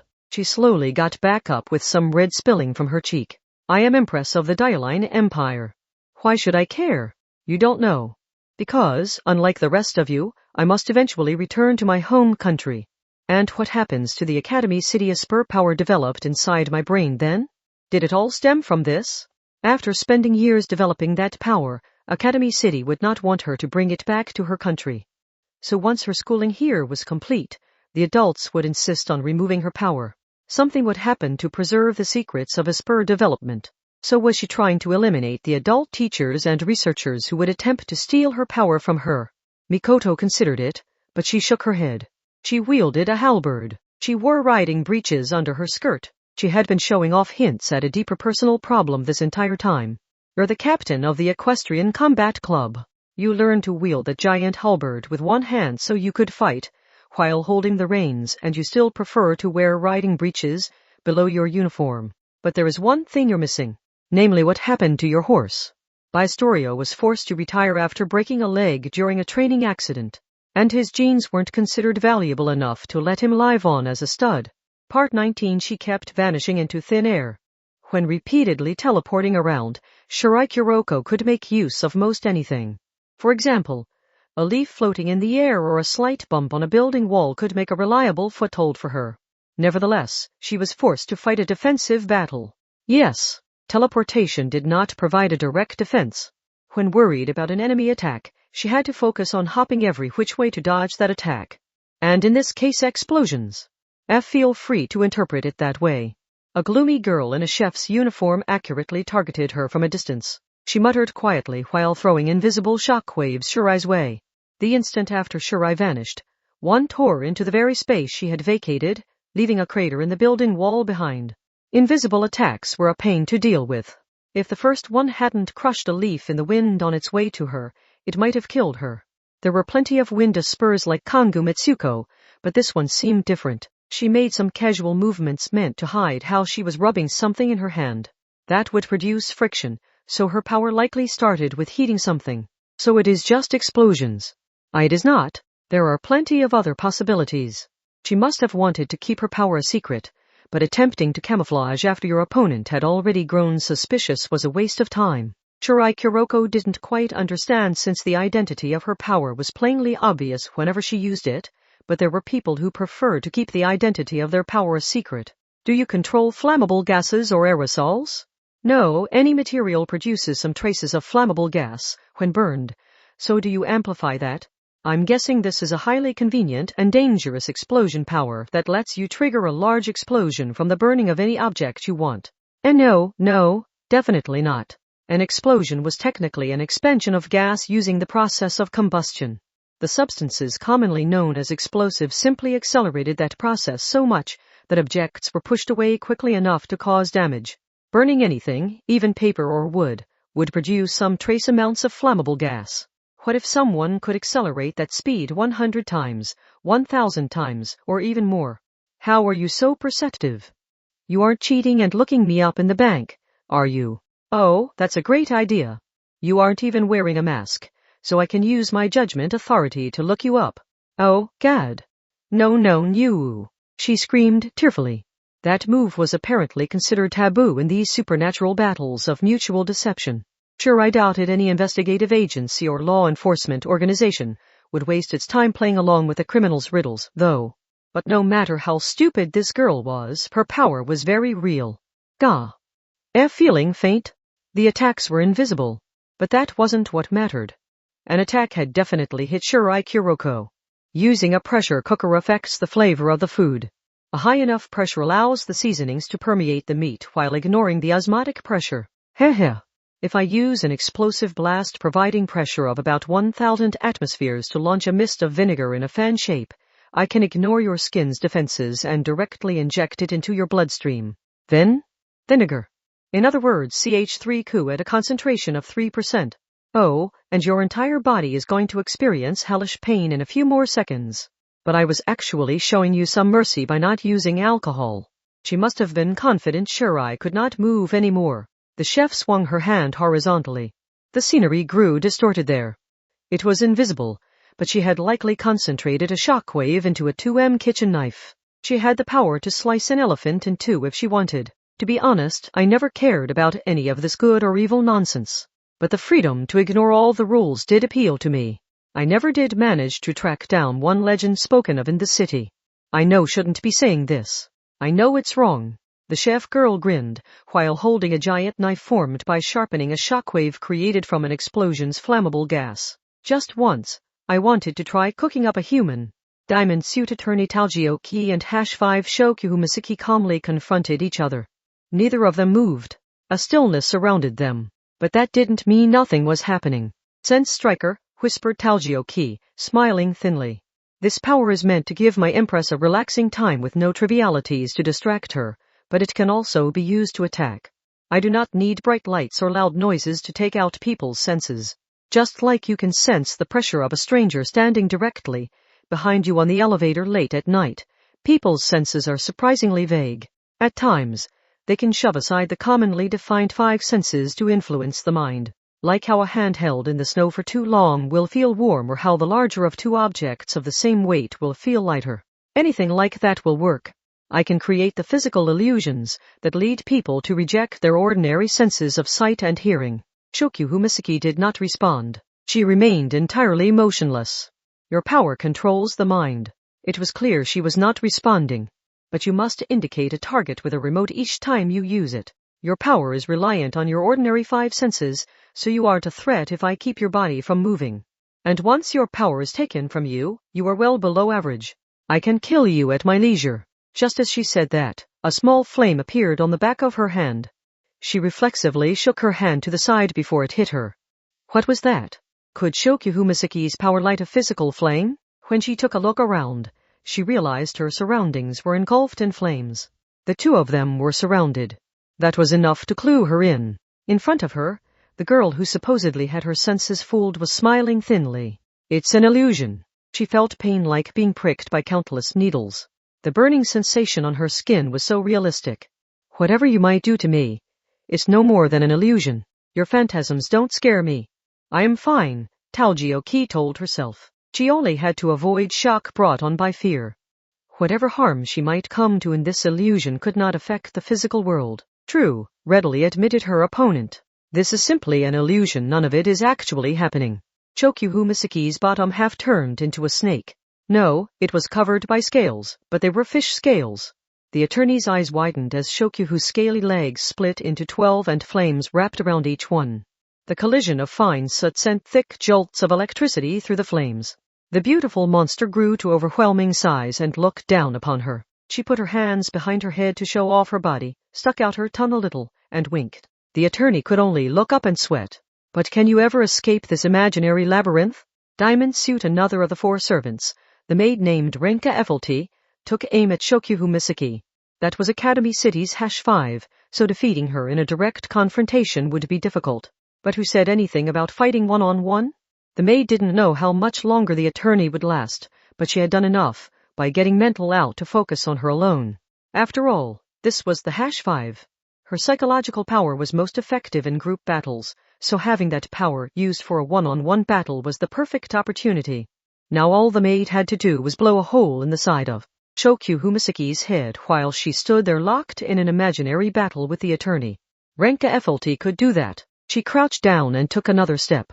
That was enough to tear apart the air and launch the maid forward like an arrow. She glided less than a meter off the ground. The researchers had described her power as ground effect wings, but she imagined herself as a flying fish. Her power was called fly racing. That level 3 power let her create giant wings by controlling hard plastics like the extensions in her hair and the wires keeping the shape of her maid uniform. She knew a level 3 was no match for a level 5, but her lack of skill didn't matter to her in the slightest. It was that very lack that had taught her to be straightforward to a fault. She never tried to accomplish 3 steps at once. She would complete 1 step at a time. It was extremely inefficient and caused her lots of problems, but if she could pull it off faster than anyone else, then it was her greatest shortcut. Even if she made mistakes due to her lack of skill, they didn't truly count as mistakes if she could make up for them before anyone else could take advantage of them. My max gliding speed is 1,100 km/h. My weight is 52 kg, so if I sacrifice one of my arms, I can do more than blast a hole in the #5 head. I can tear it clean off. My. It isn't that you move in slow motion, you just live an awkward life, don't you? Exclamation out of nowhere, a voice whispered from the side. In fact, a girl was keeping up with her. The Takuwadai student with the face of a super slow motion curse was moving at the same speed as her. My power is micro-dying. My. All it can do is kill mold, germs, bacteria, and any other microbe at a touch. Renka didn't see how that power would let her move at subsonic speed. But it did. Did you know? Some molds, spores, and other microbes that dislike drying out and exposure to oxygen will create a slime to protect themselves. My. I only need to choose which microbes to leave alive and I can slide along the ground or the wall like I am skating. I just apply my power to the soles of my shoes or to the surface below me. Renka was soaked with sweat. This girl's power didn't just slaughter all microbes. She could pick and choose which ones to kill. If she wanted to, she could create a biological weapon or a vaccine against it. She was unbeatable. Battling that monster of a girl was the beginning of a devastating defeat. But Shokyu Misaki was right there. So even if Renka couldn't win as an individual, she could still send herself slamming into that defenseless girl at top speed. Reach her. She could do this for her empress. She could still use her unskilled life to kill the genius leader. That would be enough. I don't care. Because I still win. I just have to reach him. No, I don't think so. The other girl gently reached out. It didn't matter if the distance was a kilometer, a meter, a centimeter, or a millimeter. If Renka didn't reach Shokyu, then her attempt was over. You set foot within my arm's reach. My. And in that range, I control all living things protected by microbes. Didn't you know? Yuger Canaria's power had scary potential. She was afflicted with a super slow motion curse. She was a stickler for keeping promises, and she had approached the truth of this incident as part of the newspaper club. But in addition to all of that, Misaka Makoto of all people had said she had a strong sense of justice. And I will not let a life under my control be wasted. Diamond Suit, the maid, spun out and crashed into the hedge shrubbery, dividing the street from the sidewalk. But that wasn't all. She was tangled up in something like a spiderweb. It was probably a harmless form of slime mold, because without that, her speed would have shredded her flesh and shattered her bones. Shokyuhu Misaki remained unharmed, but the accountant named Sankei's calculations said that was acceptable. Pretend you have been defeated. No, you don't have to pretend. Actually, being close to death works as well. She must not fear the possibility of loss. Loss was not a problem if it led to even greater profit. What mattered was whether the final account came out in the black or in the red. Plus equipment. Sankei's power was a telekinesis that formed a fine fabric that fit so perfectly skintied it reached every pore. It was stronger than Velcro. It attached the skin more easily, and it took in more air than tying on a normal cloth, so it was far more effective at stopping bleeding than a bandage. She could also switch off her power at will, so removing it was no trouble. It didn't help with broken bones, but even if she didn't, strictly speaking, heal them, she could still get someone fighting again as long as they had a way of forcing their body to move again. That let her disguise how many on her side were still capable of fighting. That was her most effective strategy. The people the enemy thinks are already defeated are my greatest trump card. If I hide and secretly bring our side back into the fight, we can attack from the enemy's blind spot just when they think they have won and let their guard down. That makes a counterattack perfectly possible. Just then, she found something standing in her way. It was a small girl of only 12 glaring at the accountant. Maybe it was the extreme tension or excitement brought on by her anger, but her little nose was dripping blood even though no one had hit her. She spoke in an oddly low voice for her small shape. Why does everyone keep doing this? She wiped up some of the red with her thumb. A change came over it. The world quickly filled with grotesqueries. A single drop of blood was said to contain between 5 and 10,000 white blood cells. All of those now grew to a size of 2 m, and white blood cells were an extremely ferocious component of blood that consumed and eliminated any foreign bodies in the blood. Macro dyeing revealed its true power here. Stop being mean to my sister. Diamond Suit. The sea of white blood cells attacked Shirai Kuroko and the chef as well. The chef still held the 2M knife created by concentrating the invisible shockwave formed from the flammable gas she amplified with material flare. What the? Do you really have time for distractions? With that icy question, several metal darts stabbed into the chef's body. Red blood splattered from her. True disbelief filled her eyes this time. Her expression said she was viewing something even more revolting than the giant white blood cells. Shirai Kuroko had completed her calculations without delay. But how? Vinegar had been injected into her bloodstream. She should have been suffering from enough pain to kill her from shock unless she underwent dialysis. My power is teleportation, murmured Shirai. I can transport myself or anything I touch while ignoring the restrictions of three-dimensional space. Guy, you mean you teleported the vinegar from your blood?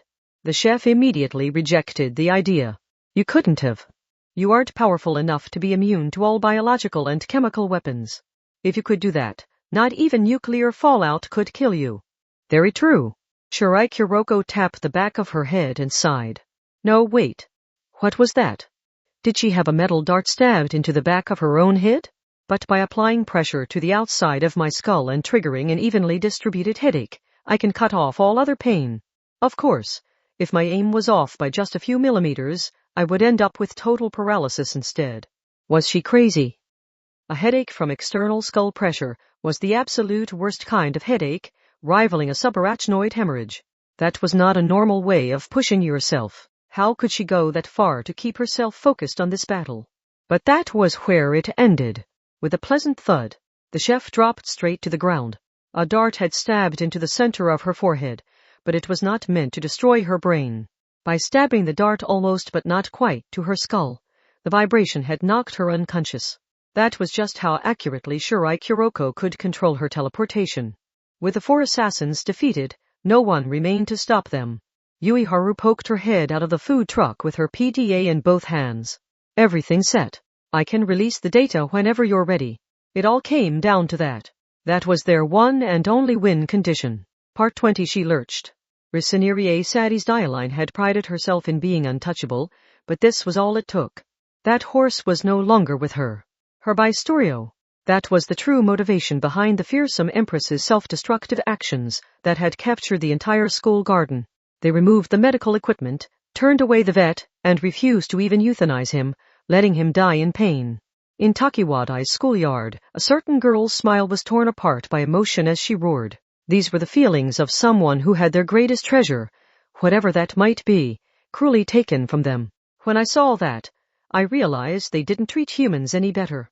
If the adults decide your treatment costs and genetic value aren't worth it, the same could happen to any of us. Which is why having everyone declare independence is the only way to protect ourselves. Misaka Makoto did not nod or shake her head, but she did think this girl was a fool. The teachers had not protected the partner she cared about more than her own life. Providing medical treatment and rehabilitation was not worth the cost since he could no longer be used in matches, so the club's supervisor and the other teachers had ended the horse's life without Risanirie's permission. Her hatred and sorrow had been too great for her to contain. Had she decided that wasn't a good enough reason to fight? Had she given up on the idea of anyone helping her without actually asking anyone first and decided to blot out her righteous motivations with lies? The debate representatives had convinced so many people to go along with the absurd idea of declaring independence and sending the school garden into the sky. So if she had been honest about her reasons, Makoto would have helped with her fight. She would have gladly fought with all her might then. I think taking revenge on the teachers, because you couldn't accept that a single precious life was taken, is a lot cooler and a lot more becoming of you than some nonsense about declaring independence and launching the school garden into the sky. Risanirie said nothing more. Mikoto could actually hear her biting her lip. The halberd tore through the air as it approached too fast to be seen.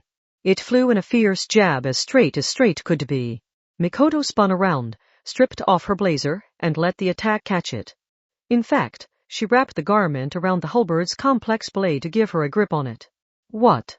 The halberd's complex design allows it to jab, cut, or catch as a spear, an axe, or a hook. Mikoto pulled hard on the wrapped cloth.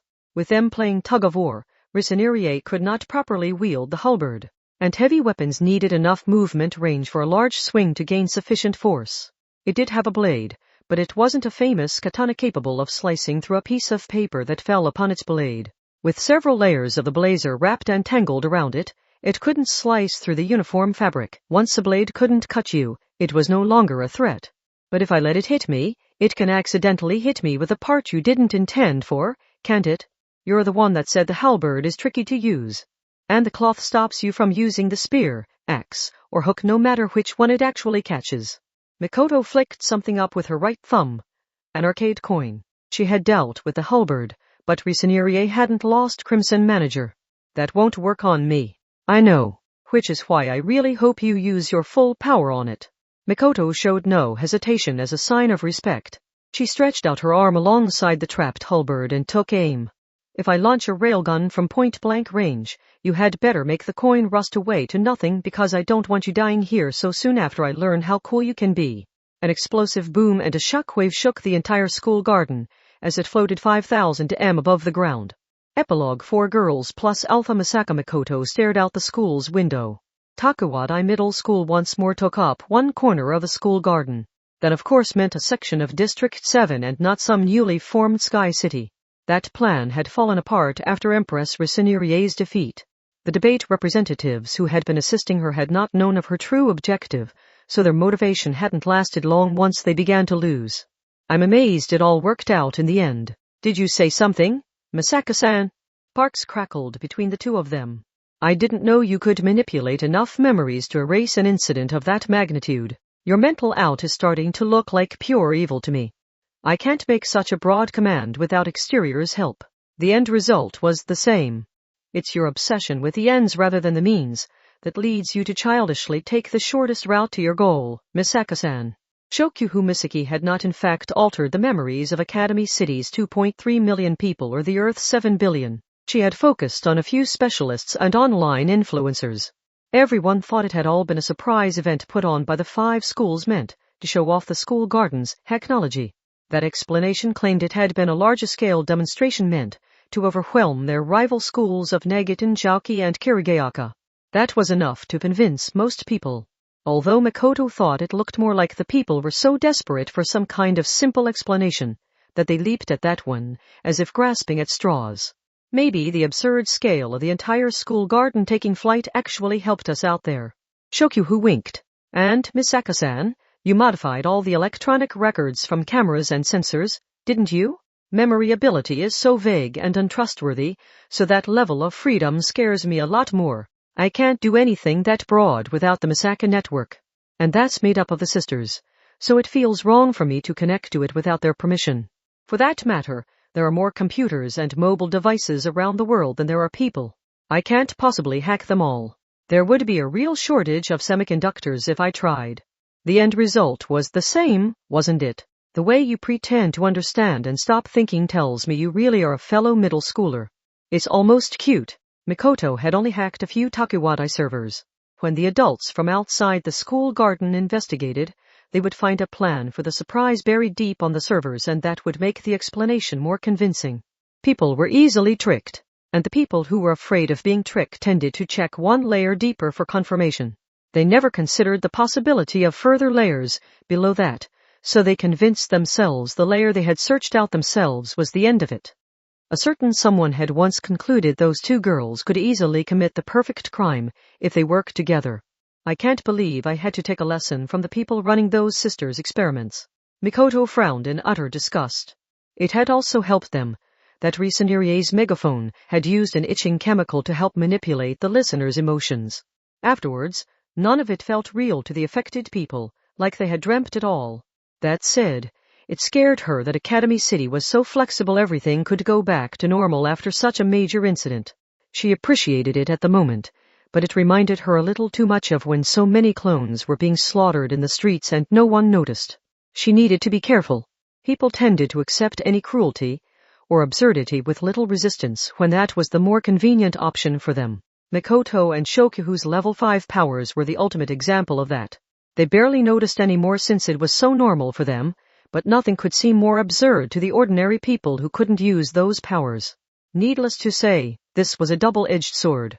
If they grew too accustomed to using these absurd powers, they would end up no different from the researchers lurking in the dark side. In fact, they had already seen more than one level 5 who had fallen to Academy City's darkness. Well, we should consider ourselves lucky there isn't any friction left between the students and teachers. Memories were malleable. When people were forcibly presented with an objective fact, they would cling to it, just like people would conclude their memory was wrong if the spellchecker didn't recognize the spelling they remembered. Shokyu had focused her efforts on the popular people who set those standards. Mikoto had planted decoy documents to corroborate what they said. No one wanted to go back to their school life with lingering memories of executions that nearly happened, so the students and teachers would accept the conclusion presented to them. The school garden's flight had been a surprise event. The students' calls of guilty had been a group psychology experiment carried out under special circumstances, so it had been no more than a legal game. Each and every one of them simply thought they hadn't been informed. Even the teacher, who had nearly been hanged, would accept that as the truth, because it was a much more comfortable thing to believe. No one there had known anything about that at the time, but once they were given the explanation after the fact, they would adjust their own memories to match. Only Shokyu could rewind a mind after receiving the true spoilers. I hear you didn't alter Risenierie-san's memories. After all the changes I did make, it probably would have been easiest for her if I had simply erased all memory of her horse. Shokyu sighed before sticking out her tongue like a small child. But I didn't like that idea. An unusually good decision for you. It won't be easy for Risenierie-san, but I'm sure she thanks you. I notice you've changed what you call her. Hee hee. Risenierie-san? Might as well be polite now that I have no reason to fight her. And now that I know the whole truth, I hate to admit I find her kind of cool. Sigh. Someone really needs to keep an eye on you, Miss Ace. Learn to hide your hot-blooded side better before saying that, Miss Queen. Mikoto heard the cheerful high society voices of the after-school students. I can't believe how little it takes to transform the students here into that. It's kind of scary. Their lives are scheduled out from good morning to good night. Their manners, etiquette, academic performance, and a spur power are all criticized, and they're even forced to conform to a complete stranger's aesthetic sense. That's like asking them to become ticking time bombs of stress. The most dangerous part is how most of them aren't even aware of their own stress, so they don't do anything to relieve it. That's why the tiniest pinprick is enough for them to explode. You seem awfully relaxed, Shokyu. And you seem ultra carefree, Misaka-san. Now that they had shared the bare minimum of information, their meeting was at an end. The two level 5s turned away from each other and walked toward opposite ends of the hallway. Mikoto and Shokyu weren't all that different from the other students, but they hadn't fallen for Risanirie's tricks. That was because they were aware of their stress and thus worked to relieve it, so a pinprick wasn't going to get much of a reaction out of them. Now then. The real MVP this time was Kangu-san for getting the school garden back in place. I really can't thank her enough. Despite everything that had happened, Yugiri Tsumabake still wanted to take her entrance exam for Takuwadai. Mikoto didn't know what the girl's dream was, but she apparently had something she really wanted to do at Takuwadai. There was nothing Mikoto could do for her now. Whatever her circumstances, she would pass if she had what it took. Mikoto pulled out her phone and arranged to meet with the daughter of Kangoo Airlines. The usual swim team duo was apparently with her. There's that done. Now I can invite the others to hang out. She met up with Shirai Kuroko. Sama. Shirai teleported them both out of the school. Once out of the school garden, they were in District 7. Oh, there they are. Misaka-san. Hey, Misaka-san. Have you heard the rumor of the blue Gekoda? Oh, who am I kidding? You probably knew about it before I did. Ueharu, Kazari, and Seton Ruiko were waiting for them. Kangoo Metsuko's group would be at the meet-up point they had arranged in this same district. Mikoto flicked something with her thumb, an arcade coin. Honestly, never a dull moment in this city. Afterward, this book is meant to celebrate 15 years of Railgun, so it ended up like this. When we were first deciding what to do, there was apparently a lovely suggestion from Straight Edge to Deo saying I should write a full novel, and so I finally got to write Railgun for Denjiki Bunko. Thanks so much to Fuyukawa-san and everyone in the Deo editorial department. This is Kamachi Kazuma. To jump straight into some inside information, the plan was originally to have Chapter 4 be the entire novel. Chapters 1 and 2 would have been the search for the missing sister in the supposedly safe school garden, and Chapters 3 and 4 would have been the fight for survival and climax atop the airborne school garden. But the usual editors instructed me to turn it into a short story collection where each chapter was dedicated to a character from the usual 4, Misaka, Shirai, Ueharu, and Sutton. F for real. That's why I had to rework the structure from the ground up. I'm kind of amazed it came together as well as it did. Anyway, while I was rereading the manuscript to rework the story, I realized how convenient Judgment is. Thanks to that, it may look more like the book is following Judgment activities rather than Takuwadai stories. I had the group of 4 go through some of the standard ideas, like a detective story. Honestly, I can't even remember if I really had Seton written as the victim in the original plot for Level Upper, or if that was a position she took on when Fuyukawa-san turned that plot into a manga, so I never really expected the 4 of them to fit together as a group like this. The credit there goes to Fuyukawa-san for completing the story as a manga and to the anime staff for expanding the world from there. But from that perspective, wouldn't Shokyu be something of a gang leader with her large organization and Hakazi as her bodyguard? It might make a fun mental exercise to compare her to Lavinia Birdway. Shokyu Misaki was born in Railgun, and Mikoto refers to her as a she-fox a few times in this one. I'm not sure why, but if I have to compare her to an animal, I think of a fox rather than a cat or a dog. Maybe because she's beautiful, keeps her cards close to her chest, and can disguise herself as anyone, yet is strangely dutiful and always keeps her promises. But what kind of animal would Mikoto be? A dog? A cat? I get the feeling people's opinions would be split on that one. I have my own thoughts on the matter, but I think I'll keep them to myself and let all of you discuss it instead. Maybe she is such an interesting person because she has so many sides to her, including both protagonist and heroine. Risaniri Sati's dialogue came from the fact that it has been said Takuwadai would fail a real princess if she took the entrance exam and didn't have what it took. Railgun has been blessed with more than one spin-off and media mix project showing Takuwadai from the inside, but I realized we still hadn't seen a truly royal Takuwadai student.